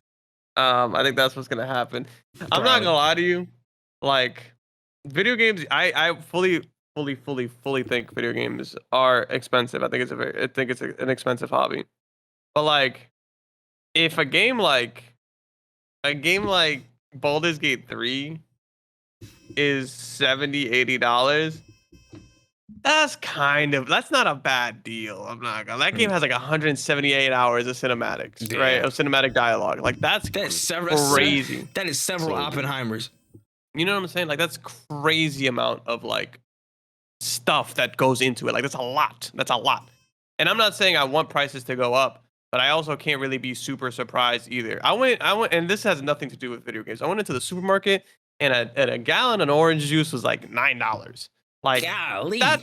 Yeah, I know what I'm saying. Like that's crazy. Back in the day, it was not that expensive. So if orange juice is going up, I wouldn't be surprised if video games are going up, man. Like it's gonna. I feel like it's gonna get more expensive. We're gonna get. I hope we're gonna get higher quality products. I just hope it doesn't.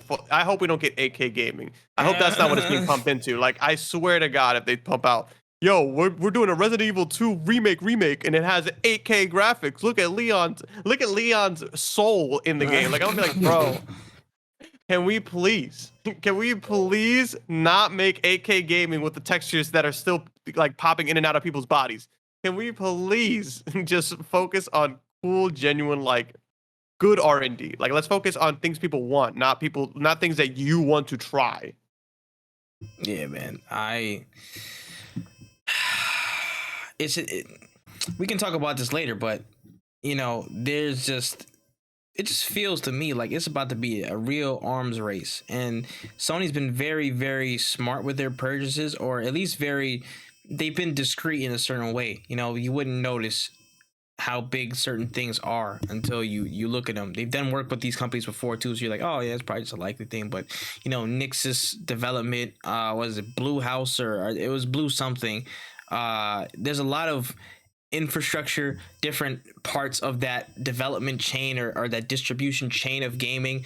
Their level of horizontal and vertical integration on several different areas is big. It's big, and nobody's noticed this as much because they aren't as big names comparatively to an Xbox, which we'll get to later, who spent directly on game studios, game developers. You know what I'm saying? That those big houses, they'll think Sony is spending nothing. You know what I mean? Some people would think Sony's spending nothing, but I feel like they're getting a strong grip hold of the vertical side of things as well. They're taking, again, they're already a distributor of games. You know what I'm saying? They're already publisher. They're already, you know, this types of things. Now they dipped into PC ports in that PC side of the house, trying to develop that side with Nixus and just more different things. Their mobile division, they just recently launched probably sometime last year, early this year.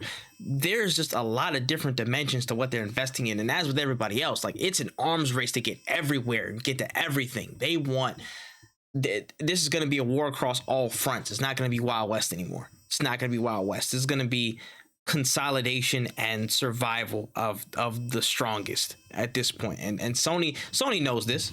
They're ahead of us, man. They know what they're doing. They know what they're doing, and it'll take a few to see what they're really on. But you know, I feel like we're gonna feel it very, very soon with how things are moving with the market. Damn, I about to say, I said, bro. yeah, no, you shit. We gonna talk about it, man. We gonna talk about it in a minute, man.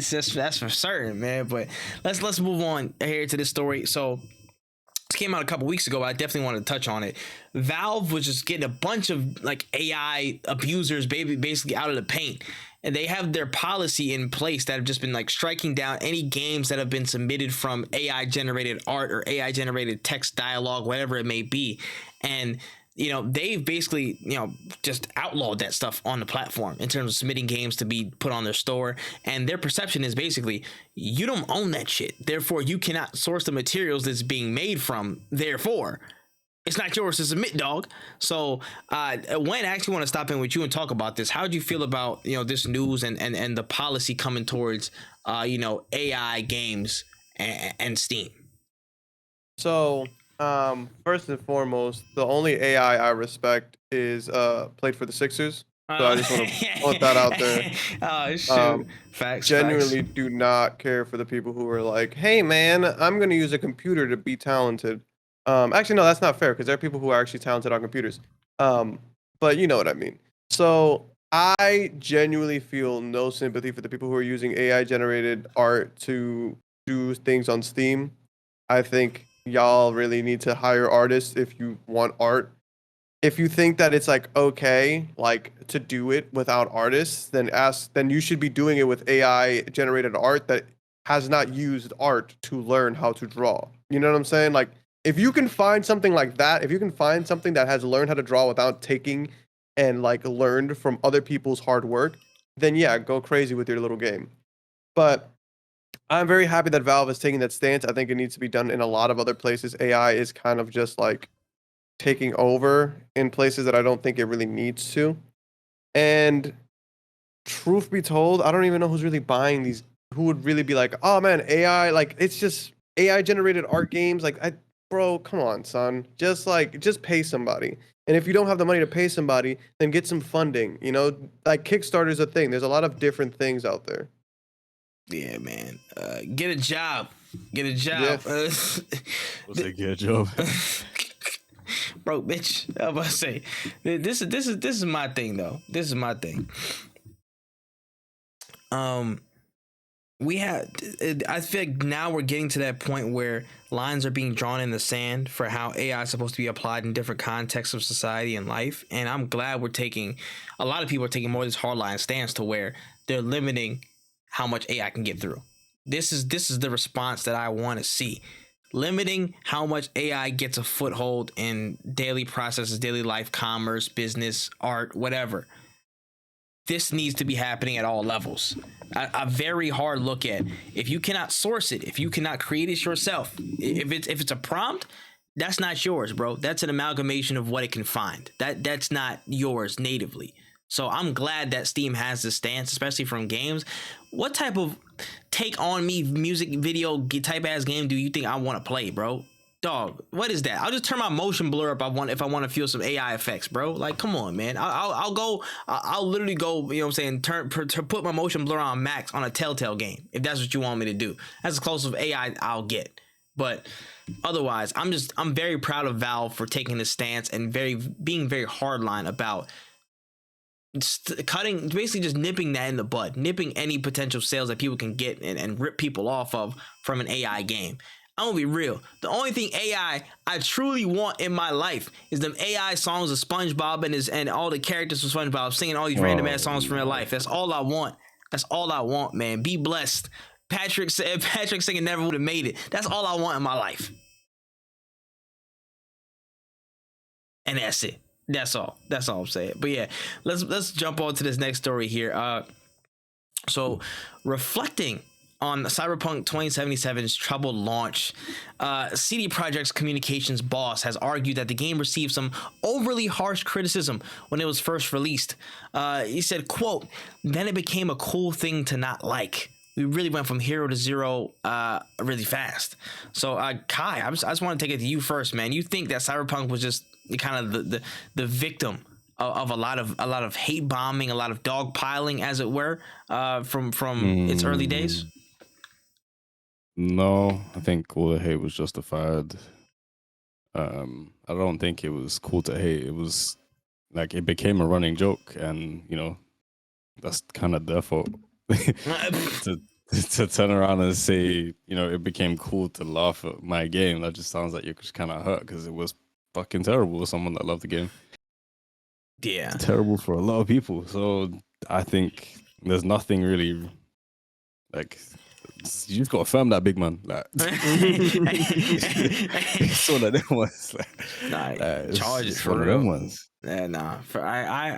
I'm in a position to agree. But Wen, how do you feel about it? I truthfully, I think he's right. I don't think it's fair that people were making fun of this game because it was bricking consoles. Me personally speaking, I think if your console was bricked, it's more of your fault than anybody else's. Why are you talking like the police chief from Simpsons? Like, oh well, because you know, I think a lot of people need to understand that like these quadrillion-dollar companies, truthfully, need all the grace that is given, because at the end of the day, like truthfully speaking, how dare we as consumers complain about things like my PlayStation doesn't want to work anymore because I played a game that was broken. Like, that's our fault. We should have never bought the game if we didn't want a broken game. You know what I'm saying? Like, no, but in all seriousness, Cyberpunk till this day has not made it right with me. I still think that they got off way easier than they could have, to be quite frank with you, because your boy was running up the No Man's Skies earlier today, right? And I was just like, hey, this game is gas. And I'm sitting there and I need to go back and figure out what was the DLC after 1 year, because that's how long games give us free DLC or free updates, is like 1 year, because anything after that is free value. And the fact that I'm seeing a new, like, oh, we did so many things to fix Cyberpunk ahead of the new DLC launch, that DLC should be free ski, bro. That DLC should be for everybody right now. Like, not even for just Cyberpunk. I want everybody to have that DLC. That shit should be on Game Pass on how free it should be, because you guys ruined like people's consoles. Like, you made Sony look generous. That's crazy. Like, you did that. Egregious. That's a little like, egregious. That's how bad you performed. So no, I don't think that I think they deserve every bit of hate. And if, honestly speaking, if I could go back in time to hate on them more, like if they were like, this watch only lets you go back to the Cyberpunk release date, I would go back, I would hit the watch, and I would tweet out more things, because you guys got off way too scot-free.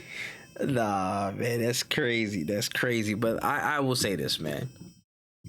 As, of course, a Cyberpunk shill, I will say that, you know, there wasn't really, there was glitches for me at that beginning stage, you know what I'm saying? It wasn't pretty, but it wasn't breaking my stuff at the time. It wasn't breaking my stuff. But let's be real here, guys. I know you guys have beat the allegations to some degree. You know, the court of public opinion has looked favorably upon you now. But let's not front like PlayStation shut down their entire storefront. Like, you got removed from an entire storefront. You guys got removed. You know how often that happens? Outside of games being banned in certain countries over ESRB ratings and stuff like that, that don't happen. That don't happen. Like, let's keep it a stacked bundle, man. Y'all game was terrible on console, optimized poorly, bugs and glitches galore out the rip. Like, and again, we can go back into the reasoning, the roots, the causes, all that stuff. You know what I'm saying? Board members want to release certain dates here, there, XYZ. Y'all kept delaying it. Whatever. The fact of the matter is, anything that happened to y'all that on release date was justified because of how it shipped. It literally is. It is that. You know, whoever's fault it was, whatever lines of progress you were at, the hate and slander on it was justified because of how it dropped. Now, for people that never played the game and said some random stuff, that's the dog pile. That is a little bit extra. But for the people who were directly affected, that were excited to play the game but ran into a clothesline that was their whole system getting bricked, or a PlayStation, you know what I'm saying, giving a refund for that stuff, which is not really, you know what I'm saying, a clothesline, but still kind of hurts. People were excited for the game. Like, that's real and that's valid. That's something that you can't take away. It's not we can't be like a couple years removed from it and be like, oh yeah, that was all media spin. People were just trying to hate on the game. Like, no, yo, shit was a technical disaster. It was a disaster. Call a spade, bro. It was a disaster. It was bad. It was Bethesda levels. It was worse than Bethesda levels. It was worse than Bethesda levels, actually, because they were still on storefronts. Even though the stuff was trash. It was a nuclear level disaster. And you guys have recovered from it. Let's call a spade. Y'all have recovered from it for the most part, in my opinion. And y'all still continuing with the uptrend with the DLC and stuff and overhauling the game. But you can't erase your past. I would rather you come out and say, hey, yeah, listen, the way we dropped was not how we wanted to. It was garbage. It was trash. We did not mean to like disappoint so many people. The only thing we can do here from now is make it up to you by improving the game continually, you know, back to back, release more updates, release more patches, release more little content things. The DLC could have been free. I would have loved that, but you know, I'm still gonna buy it anyways. I'm a whore, so I'll take that one. I'll take that one on the chest. That's fine. But having that level of honesty and candor would have been more suited to saying, oh yeah, it just became a cool thing to hate on us. You know what I'm saying? Yes, we could pull jokes. We pull jokes on every game that, you know what I'm saying, that is joke worthy. You know what I'm saying? Every game that's in the limelight, we're gonna pull jokes on. No game escapes from it. There's not one single game. in the mainstream that escapes from any criticism or any type of level of jokes or whatever. But you have to admit, most of that came from a source of validity. That came from a valid experience that a lot of people went through. And that was your game being shite on release. And that's simple. And this is coming from me, who I love Cyberpunk.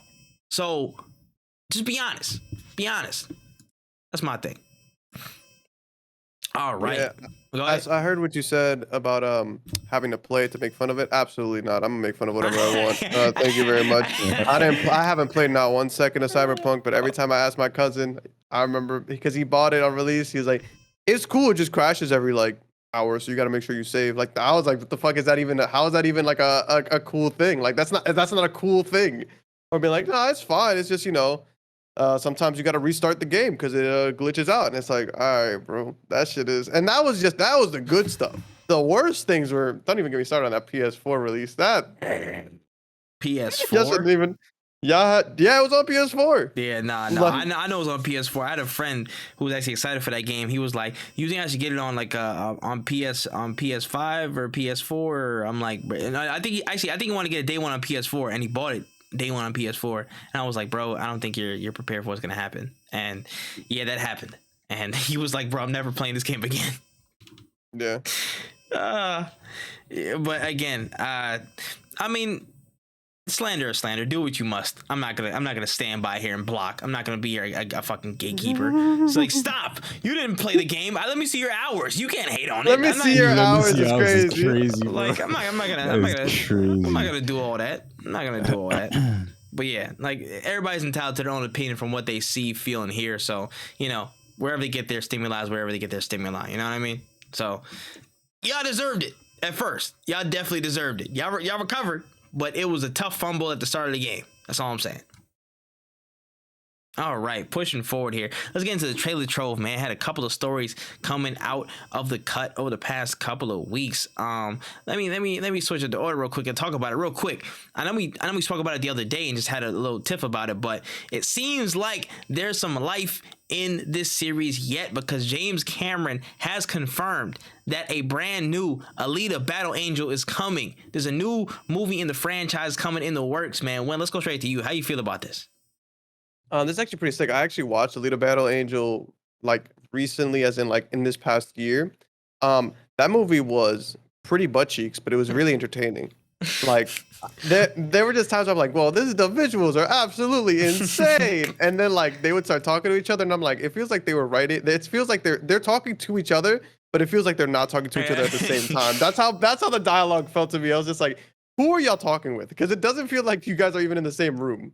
But I'm actually excited for this movie. I'm a big fan of Robert Rodriguez. I really cannot wait for this. I cannot.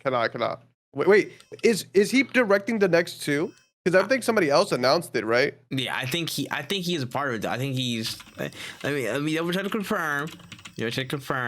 Well, I think he is.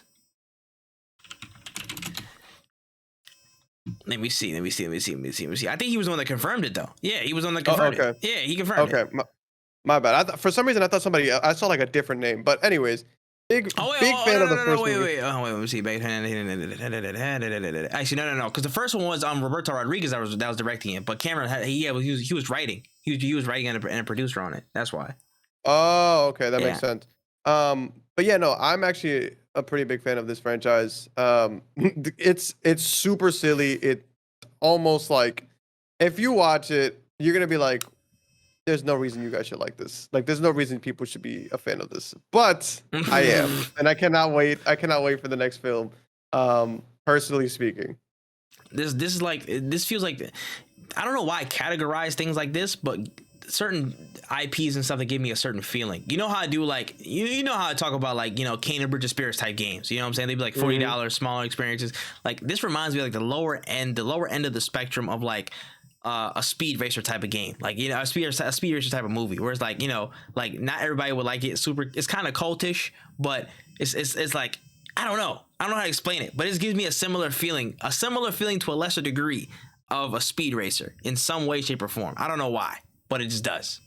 I don't know how to flick. So. Yes. Oh, bro, don't even get me started on one of the greatest cinematic experiences You- ever. but again, it's on the lower end of that spectrum. But it's, you know what I'm saying. But it's in the nosebleeds of the same ballpark. If you get what I'm saying. Speed Racer, first row. It's up there. It's No, right. for sure. You know It's what I mean? it's one of those like, oh man, I could talk about Speed Yeah. Racer for days, but I we're just- not going to. We yeah, don't got time. I just don't know how to fully explain it. You know what I'm saying? I'll come back in another episode to explain it fully, but I don't know why. Maybe it's just the look and aesthetics of it. That just No, like, it's the aesthetics. It's Yeah. it's the blatant use of CGI. You watch Yeah. it and you're like, at no point am I watching this and I'm thinking, wow, that's a practical effect. Like Yeah. a lot of it is CGI, That's a but you don't practical care. effect. Like no, at no point are you saying that. Like you're looking at it, Oh, you're like, man. wow.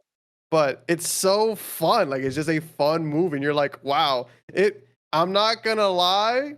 It's one of those like movies that you'll watch and you'll look at Marvel movies like, you guys don't even know what you're doing with CGI. Like these people get it. They're trying. You guys are kind of just like, I want to do this, which I could do with regular people, but don't want to pay for that. So I'm gonna do CGI. yeah. No, I hear it. But yeah, Alita should be fun. Should be a movie that most people do not want to see, but you know, I'll be somewhere in the cut for it. I'll be at the crib with Chinese food and a fatty and enjoying my life. Oh my god. Hey man, listen, if that's not a good setup, I don't know what is.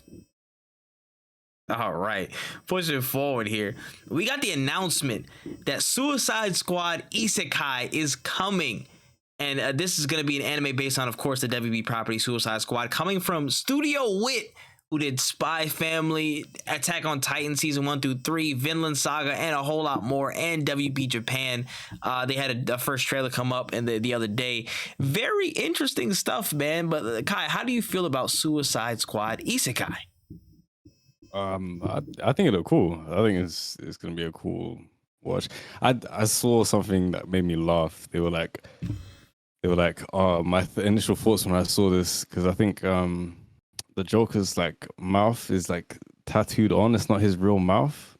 Oh yeah, it was like a And the tattoo over a design- smile. Yeah. And someone was like, I thought this was amazing, but then I realized that this was not a real mouth. This is horrible. This is terrible character design. I was like, what happened? We civilized people. They looking for real mouth, bro. They looking for real eaters. I think it's a sick art style. I think it'd be cool. Bro, listen, I ain't gonna lie.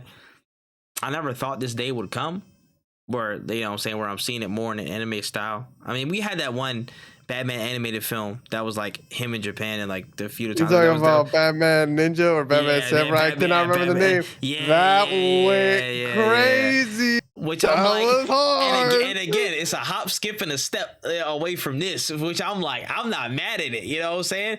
And to kind of to boot, basically, you're bringing Studio Wit, which is one of the hardest anime studios in this existence of life, in this plane of existence, in this dimension right now. You know what I mean? They're cooking on all cylinders. And so I think the animation is going to be great from what we've seen. It looks solid. You know what I'm saying? It's going to be a basic, you know what I'm saying? Like a basic Suicide Squad plot. And I think in this style, in this format, it's going to go crazy. I have no clue. I have not a Scooby. That's where they could go fucking wrong. Yeah. I'll probably watch a dubbed anyways. Subbed. Subbed. So I'm like, I don't know. I mean, for me, either or, it's not going to be like a crazy difference for me. You know what I'm saying? Yeah, But no. I never really get into those debates and arguments. Yeah, me but I just neither. mean generally, like regardless of I agree. how you're listening to it, if it doesn't sound correct, it's going to be a problem. It's always a problem. Yeah. I mean, I'm not gonna lie to you. First off, the debate is simple. If it's not subbed, you suck. But no, I'm kidding. But like personally speaking, I think that like I'm gonna watch it subbed. I think this is gonna be actually pretty sick. The only way they can mess it up is gonna be like if they do this thing where like they don't make Joker how Joker's supposed to be. That's really, if they don't treat the source material as like scripture. Yeah. And that's where they can mess up, because if I get Joker and then Joker starts having feelings and he's starting to be like a really good guy, like that man is a diabolical monster, it should not change whatsoever. So, and even if he gets isekai to a different world, it's not going to make him a better person. Yeah, nah. So like, I don't think either of those studios. I don't think Wit would play with that. I don't think WB Japan would play with that. I think they're still close enough to it. to where they wouldn't mess up on that front.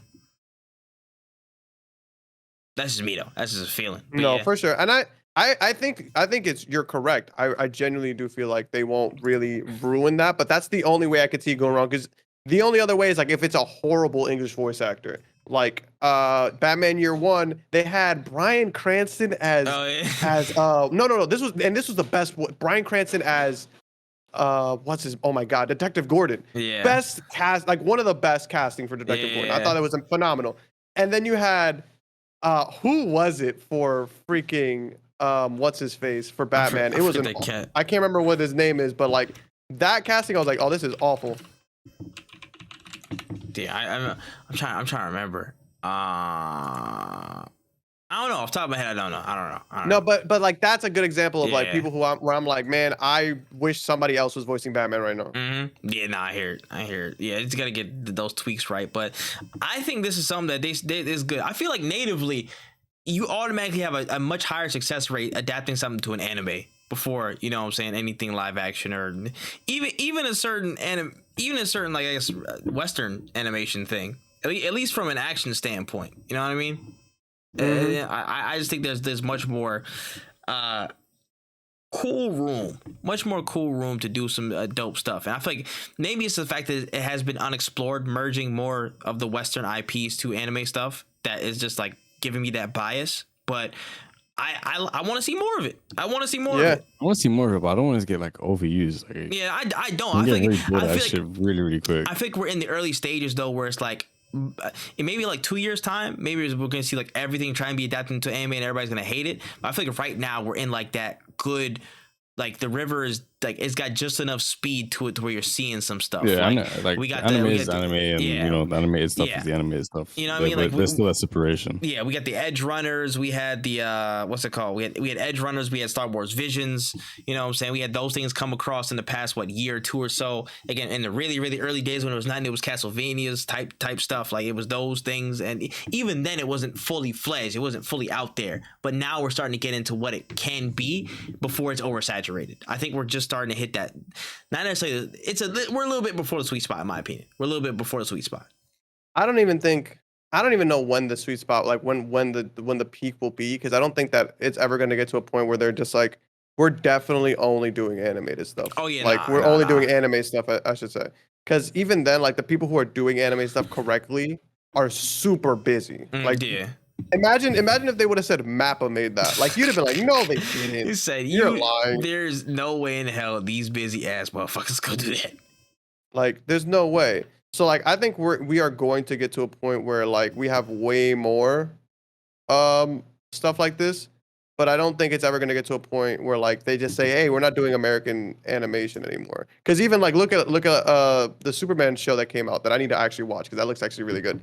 Whoa, like, the one where everyone was crying because he had like electricity in one scene. Yeah, and he's goofy. Like I'm actually an enormous fan. This looked insane. Yeah, it does look really good. I need to tap in. But like, look at that for example.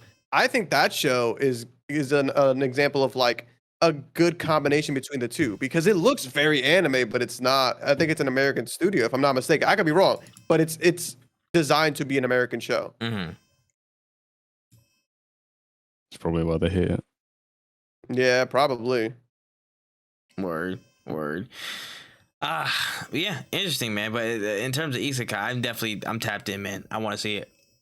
Yeah, I can't wait. I just hope that like at no point is the Joker like, maybe I am a good guy. No. It's like, no, this is not. This is not how that works. This is not how that works. Turn it off. Like, Harley, I've been so mean to you. I'm changing my ways. Like, fuck that. Yeah, I'm about to say drives the car off a cliff with only her in it. And like, oh, okay, here we go. All right. You had me. Yeah, I thought he was developing a conscience. Oh man. All right, man. Moving on to the main. Wait. What if Joker starts like he starts thinking back to his past and they got him on the swing, bro? That would be so funny. There's no on a random ass Naruto swing. The random ass. Like the Joker talk no jutsuing. Batman would be absolutely insane.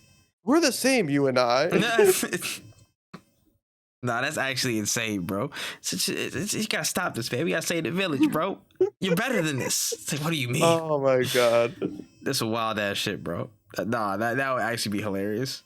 I would love obscure anime references and that stuff. If Joker That did would that be type shit. so That would be hilarious. good, bro. I need Batman with the little teardrop in the back of his head at least once. Oh my god.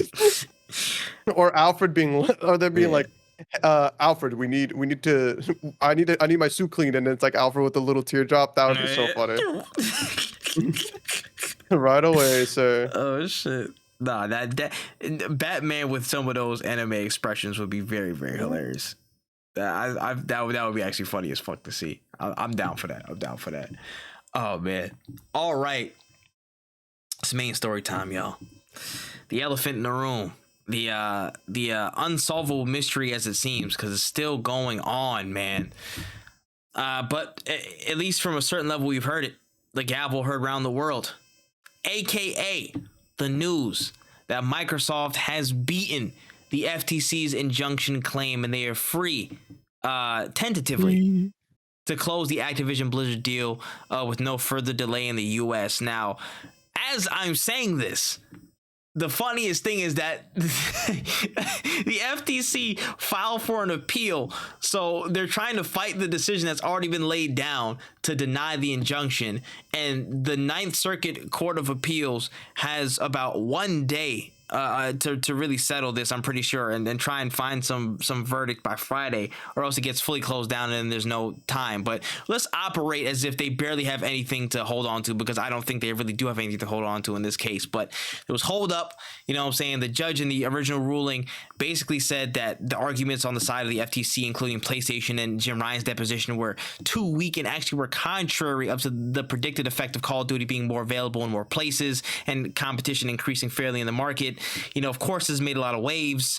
We even heard word today that the UK CMA, they kind of stopped their litigation process. They were like, yo, Xbox, we can work something out, man. Let's try and talk it out. They were trying to settle in a way out of court to try and not, like, you know, miss the wave of this as well. So there was just so much, man. Phil Spencer's response, just the failings of the defense, the impact of the future. There's just so much stuff to this, but there may be a clearing, and we may have hit that final lap finally to see Xbox acquire Activision-Blizzard King.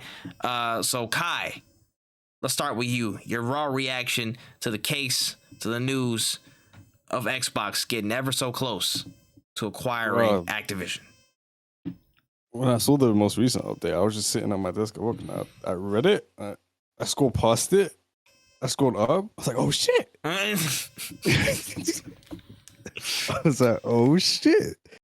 This is interesting, but so it's not completely done. So at this stage in time, because the FTC filed an appeal, it has to go up to the Ninth District Circuit. I think the Ninth District or Ninth Circuit Court of Appeals, I believe. If I'm messing up the naming, please just, you know what I'm saying, political people, you know what I'm saying, correct me in the comments or wherever.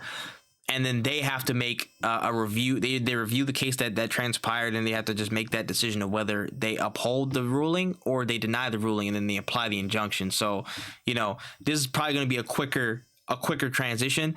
Most likely, it's going to be upheld. There's not going to really be any trouble to this because of the arguments made. There may be some type of extra cases. I don't really see the angle for the FTC, and we can talk about this as well. I know I'll dive into this first.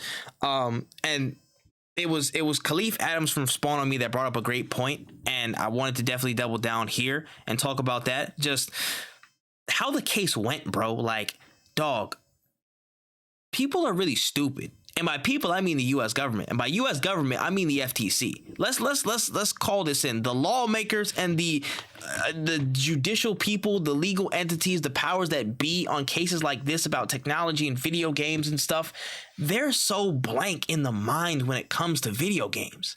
Like, it actually is mind-boggling how many simple, basic questions, how many stupid lines of logic, how many just things that don't make sense have fit their way into the court case. If you look back at some of the lines, the you know, whatever, all the dialogue that went down, I'm like, yo, there's some really basic, stupid stuff that, you know, that was easily skirted by Xbox. Like, if you looked at the case files, you would be like, yo, I feel a little bit sad for the FTC people because they have no idea what they're talking about. They're just kind of talking in circles, and they're getting easily like shot down. All their arguments are getting swatted basically out of the air. The only some level of credence was PlayStation trying to come in and give a statement, and even then, it was like, you know, so what? It was a so what type of thing. It was already clear to see, in my opinion, what that outcome was going to be. It was just going to be prolonged, and this just doubled down that governments have no idea what the function of video games is still, even though it's a 20 plus year, 40 plus year endeavor. My fault, a 40 plus year endeavor. Government still has no idea what to make of video games. You know what I'm saying? And it's not just our government, man. I think they completely understand, but they just want to use it to drive an agenda. And I feel like, you know what? I feel like it's a bit of both. Honestly, I feel like it's a bit of both. They don't understand it, but they know there's enough skin in the game on this front to drive whatever agenda that they see fit. I think it's a little bit of both in that regard, and they can just spin it into any way. And that's why this is not necessarily the most relevant thing, but again, the violence in video games conversation, that's always been at the forefront of whatever we talk about video games. And that's just been made a scapegoat. That's been made a common hallmark about political discourse on video games. And it's like, yo, you don't understand half of the effects of what video games do. You know what I'm saying? I'm pretty sure that there have been studies done. There have been a lot of stuff done that shows that that's not really a conclusive statement. That there's not really too much of a crazy link there, unless you're an absolute buffoon. You know what I'm saying? But there's still that agenda to be made. And speaking on this, is like, okay, where's the sense of unfairness? They couldn't muster anything up. And I'm like, bro, you're a governing body of the U.S. government. Surely you have to have a stronger argument than Xbox gonna buy it, cloud gaming's dead. But then Xbox has a whole chart and everything that shows, yo, these agreements show like, yo, bro, we're not doing all that. Oh, they're gonna take away Call of Duty from us. They're gonna make Call of Duty all crazy and stuff. And then Xbox comes out with the same thing. Just, hey, we're not gonna do that. We have these agreements in place with all these other people. We're not gonna do that. So what legs do they have to stand on? It boggled my mind how stupid the FTC were in arguing this case and building any argument, because they had none. But yeah, let's actually switch gears. Let's speak to just what this impact is. Again, in most likely cases, I think the appeal will be upheld. There's not really going to be much leg to stand on for the FTC here. Basically, after this clearing, by the end of this week, we'll probably have some more clearing, and likely we're going to see the Activision get closed in the U.S. next week, and there's going to be some type of deal struck with the CMA, most likely, just to try and cooperate. Let's go to when, man. The impact of this closing. You know what I'm saying? What it's actually here. Let's really talk about it, man. What's going to happen? I'm genuinely scared for what this will bring for the monopoly of things. And I remember I saw this post that would kind of summed up exactly how I feel, where it's like, I genuinely don't like it when companies are creating this whatchamacallit, these monopolies. And somebody was like, I don't like it when Xbox bought Activision, but I also don't like it when Sony buys these companies. And I agree, they're kind of just buying things up because they're biggest competitors with one another outside of Nintendo. But Nintendo, I don't believe they're not even in the same market. Yeah, for the claims of console gaming, they'll still put Nintendo in those conversations, but their audience, I feel like, it's just not. There's not too much overlap, but there's not a crazy amount of overlap between them. And it's funny because at the end of the day, even if Nintendo needed to buy studios, even the studios that Xbox and PlayStation buys, Nintendo's still gonna get those games if those games can be put on a Switch. Yep. That's just facts. You're not gonna not tap into a different market. It just doesn't make any sense. Same way they're PC players, this doesn't have any issue with them. But it does have issues with just development, just things like that in general. I would hope that this creates more competition, but I just genuinely don't know if that's what's gonna happen at the end of the day. I think that these two people going at each other this hard is good competition, but I'm kind of afraid of what happens when they kind of become complacent with their positions, right? What if Sony and Xbox are like, yeah, why are we beefing? And they're like, you're right. The same way that internet providers in the States, they don't really beef with one another because they know their markets they don't really need to beef with one another. And that's kind of the biggest issue that like I have is that like my biggest fear is that like they are going to just straight up say one day, "Hey, I'm good. I'm totally good with not going super crazy for the whatchamacallits, for the exclusives."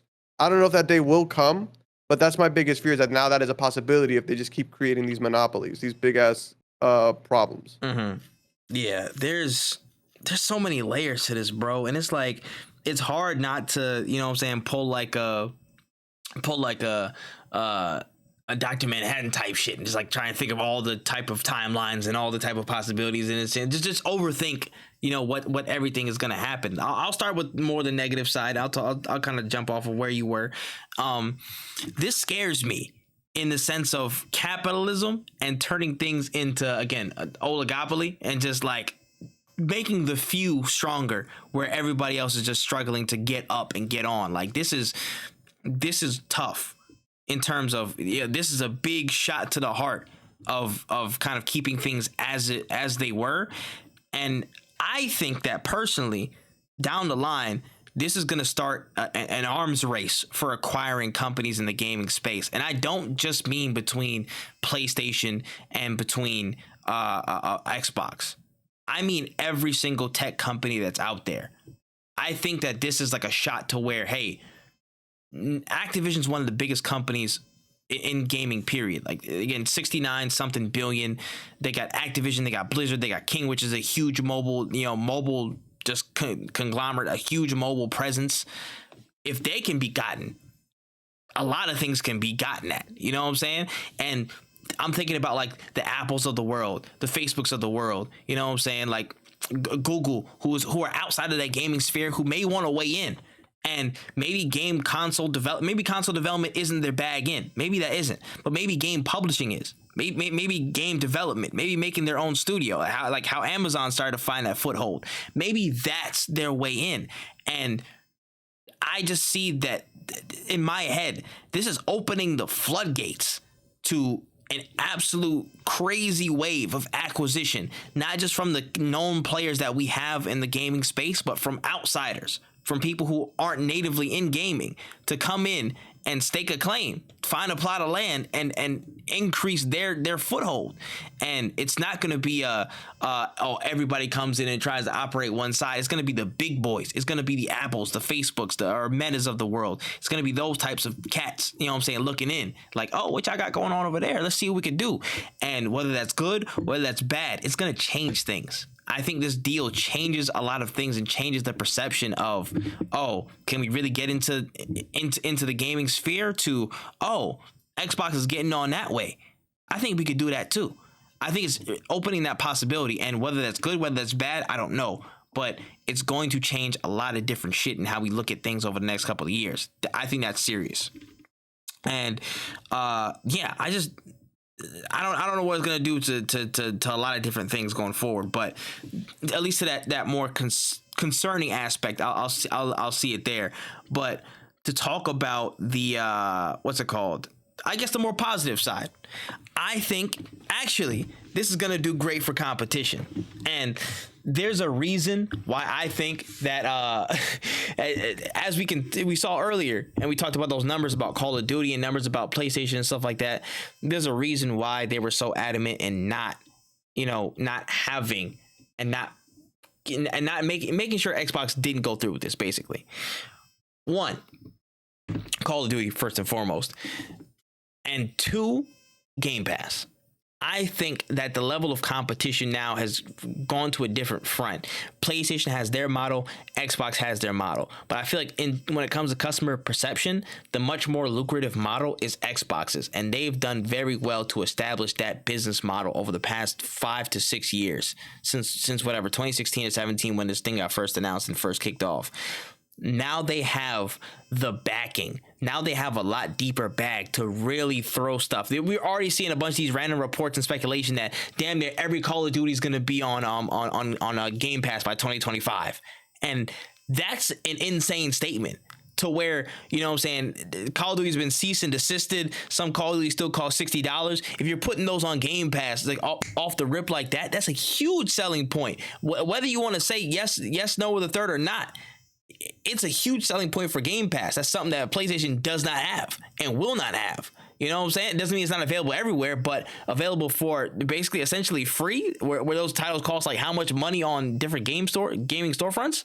That's a huge plus. That's a huge addition to competition, and that shift is scary. PlayStation's not ready for that. They've been behind the 8 ball on that service front for a long time, and they will continue to be, because Xbox is they've made that a priority to where, you know, Sony's just basically had to coast. They've had to do just make their thing happen. And this is also another funny side note. I find it funny how this move happened. You know, again, the stuff was kind of closing out, and all these all the Sony fanboys like, yo, listen, y'all, Sony gotta do something, man. We gotta buy Square Enix. We gotta buy, you know what I'm saying? We gotta buy Take-Two. You gotta buy Ubisoft. We gotta buy a big player. I'm like, if y'all don't shut y'all asses up, bro, listen. Let's make one thing straight. And Kai and Wen, disagree with me if I'm wrong. Let me know when I'm telling a lie. Xbox, in a way, needed to do this to compete. They needed to do this to be competitive. Am I right or wrong? To be truly competitive with PlayStation, I think this was necessary for them at this point in time, in terms of infrastructure, in terms of IP, in terms of offering, in terms of what they can actually build up off of and actually be within earshot within 4 to 5 years time. I think this was something that they saw they needed to do. Am I right or wrong? In your opinion? I don't think they necessarily needed to do with this to compete, but I do think this makes them more competitive for sure. But I'm think that this is gonna help Xbox. Yes, I think, has Xbox been behind PlayStation? Yes. I don't think that this size of an acquisition is necessarily good for the market. But yeah, Xbox needed something, and this is what it is. Like, this might be their answer to trying to compete with PlayStation, and maybe becoming moving forward in the forefront of like gamers. And it ultimately comes down to, I guess, really, what do you like? What do you want as a gamer? What are you looking for? Are you looking for the Call of Duty? Are you looking for like cheaper like Call of Duty skins? Like, is that what you're interested in? Are you looking for Blizzard, cheaper Blizzard skins, like things like that? Are you, is that what you're interested in, or are you more interested in the solo experience? Are you more interested in having good quality games? Like, I think that's what really, it's going to define these two consoles. It's going to separate them a little bit more, which is, I think, is probably going to be good for them in the long run, because now you're going to have people who are like, I only care about Call of Duty, I'm gonna buy an Xbox. But then people who are like, I want some good story games, I'm gonna get a PlayStation. So there's a way that this could go well, but then there's also a way that this could not go so well. You know, like, there's a way that this monopoly could truly destroy a lot of quality in video games. And I feel like a lot of people have always been saying that video games have been lacking in quality. So like, could this inevitably make things worse? We don't know. I don't know. I don't know. I don't have a lot of like knowledge on the subject. I do think that Xbox needed something, though. So, like, I'm not necessarily saying that I agree with this acquisition, but I don't think that Sony's finished.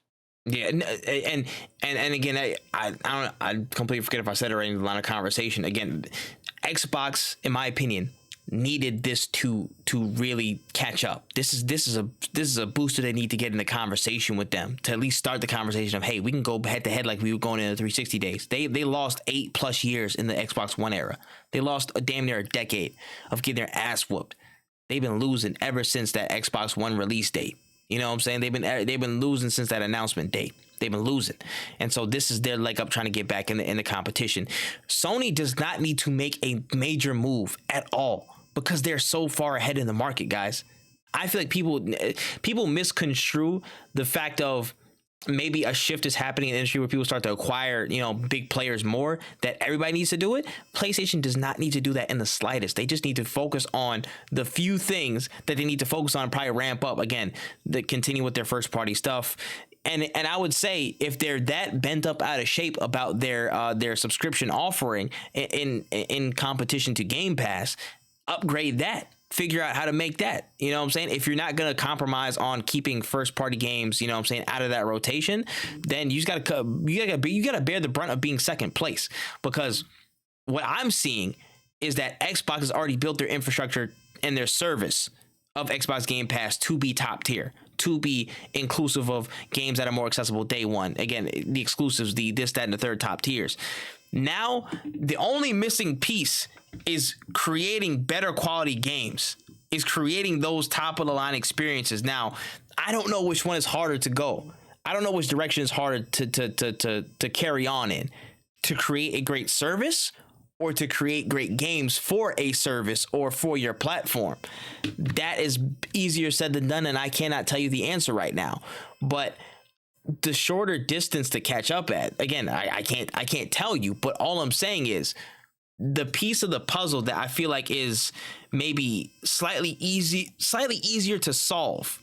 Not necessarily, I'm saying a shorter time to take to solve, but maybe an easier look is the games. They have more access to more IP. They can easily bolster what they're already doing with Xbox Game Pass and that. Xbox is just missing the top quality games to add on top of Game Pass to release alongside, standalone, whatever, blah, blah, blah. But now the onus, whatever it comes to this last like appeal claim or whatever, the onus is on them. They have to. They must convert and make great games now. It's like there's too much IP in y'all hands. There's too much infrastructure in y'all hands to mess about now, in my opinion. Like, y'all are really under it. Y'all could sit on whatever from here on out for a few years. Like, y'all are good. Now it's time to convert. Now it's time to turn that infrastructure from Activision, the investment into the mobile space from King, all that Blizzard stuff. Now it's time to turn that into stronger Xbox Game Pass and stronger first-party titles. And now some of that might not even involve it. Maybe it's just the infrastructure from Activision that you needed to be a stronger publisher. Maybe that was a part of it as well. But all I know is they're a lot closer to competing on both fronts in terms of service and high quality games with this acquisition, and it's going to be a much more competitive landscape because of it, in my opinion. How it impacts business and stuff on the back end, and capitalism and people coming in and being new players, I don't know. But Xbox scored something big here, but now it's their job to convert, or else they're going to forever be known as a platform who bought everything but still can't make good games. I mean, I think it puts them in a good spot. I think it definitely puts them in a good spot. But I think from what we've seen from, anytime they've done any kind of public speaking, that their goal is to pick up pace. Mm-hmm. As you have been saying that their focus should be on. I think that's the kind of attitude that we're kind of seeing from them.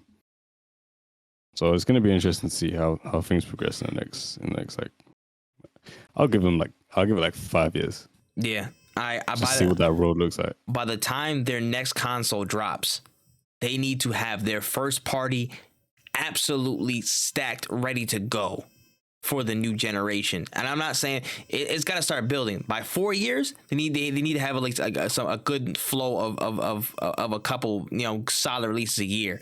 By that new generation that they drop, they need to be full cylinders, ready to roll with some heat to combat PlayStation head to head.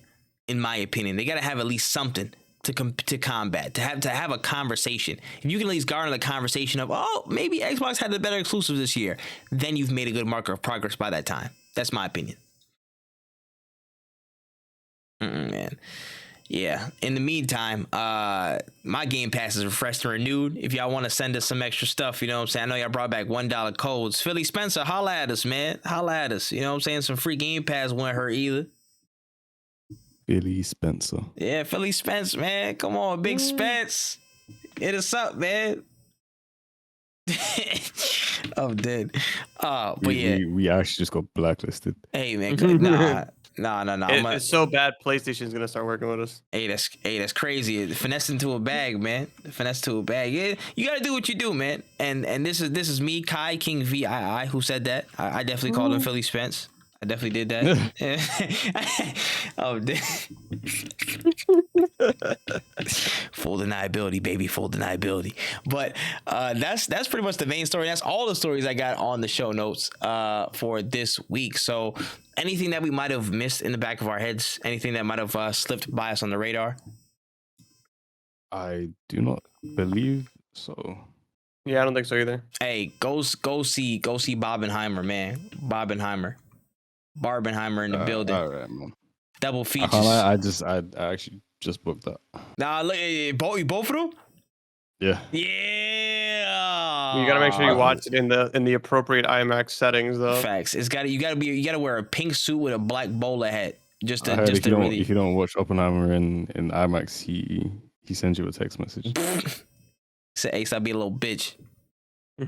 That's real He stuff. actually drives up in the Dark Knight car. And then in the whip, he's like, "Oh, what are you doing? What's wrong with you, man?" Also, real shit, man. But yeah, that's pretty much all I got on the news. Yeah, most of my timeline's been like Barbie and Oppenheimer stuff. Like, for real, I'm not even kidding. And people like hating, and people hating on Zangief for some reason. Sorry, Wen, but I don't know why. People hate what they don't understand. Hey man, listen, we all go call it like we sees it, man. Call it like we sees it. But yeah, that's all we got for this episode, man. Let's bring it on home. Let's close it out. Give you closing messages, closing notes, statements, all kinds of stuff. Let's start with Kai, man. Before we head on home, man, what you got to say? People in Florida. Oh my gosh. Like everyone in the area. Oh my gosh. If you don't stop complaining about the heat, because not everywhere gets that heat, so enjoy it while it lasts, because one day it might run out. Hey, he mad as shit right now. He in that windy ass place, bro. I'm joking. I love England, but yeah, y'all weather be shitty, bro. Weather be shitty, but yeah. Listen, Terrible. Hey man, let's clap it up, man. He wrestled his first alligator. He had some domu. You know what I'm saying? He's damn near. He went into Publix. He went into Publix and Walmart, bro. He's a full blown Floridian at this point. Almost gave you your passport. Oh man, gotta clap it up for him, man. Gotta clap it up, man. And he didn't get stopped by Florida, man. He survived. I'm just saying, the water's fine, guys. The water's fine. I've somehow managed to live here, so you can too. But anyways, let's throw the closing notes to Wen. What you got for us, man?